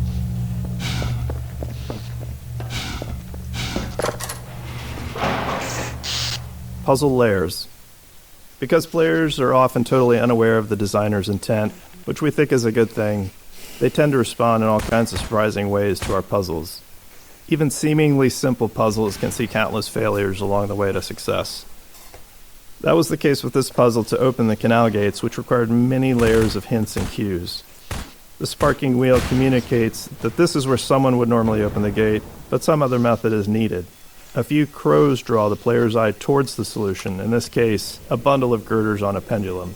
As grenades have been thoroughly introduced, we originally wanted players to throw one to break the wooden support structure, but that wasn't obvious enough. We added exploding barrels as a much clearer clue. But even after solving the puzzle, some players didn't realize that the gates were now open, which led them to endlessly explore the base interior looking for another exit. So we had to remind them of their original problem, the broken gate. We added smoke, the alarm klaxon, and a spinning light, and it was then that we finally started seeing reliably good results in playtesting. Wow.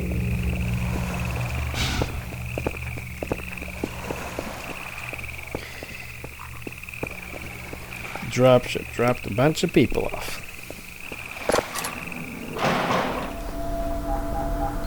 Push some in here. You know, considering I blew that up, it looks pretty good.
kind of dying here.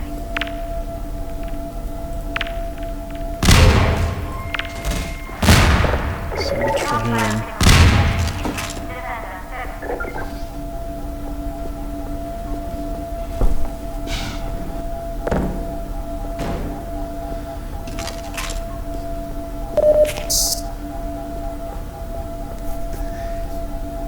Well,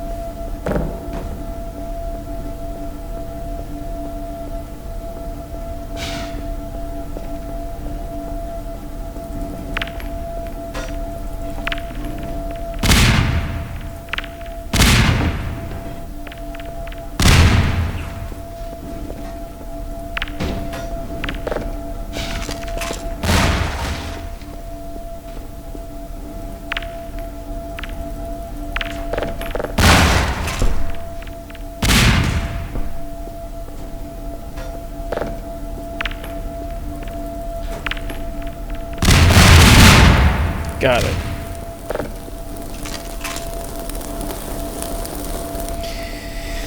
Well.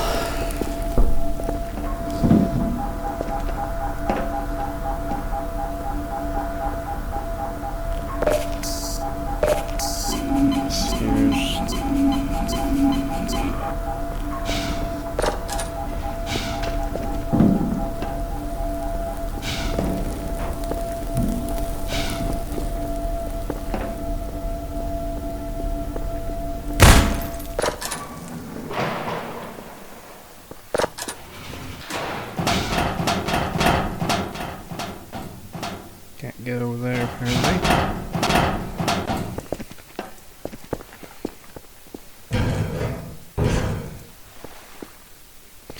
Yeah, the gate is destroyed.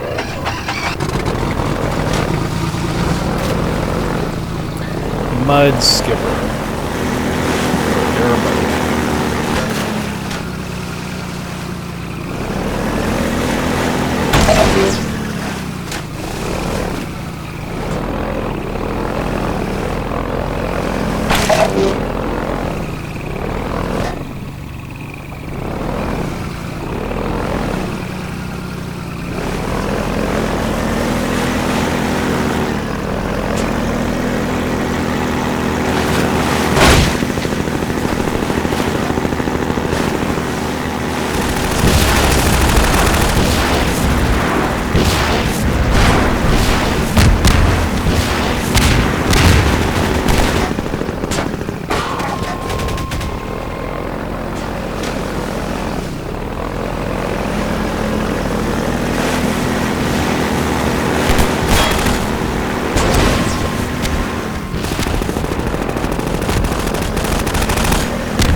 Not such a good shot, are they?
think I'm gonna call it a night.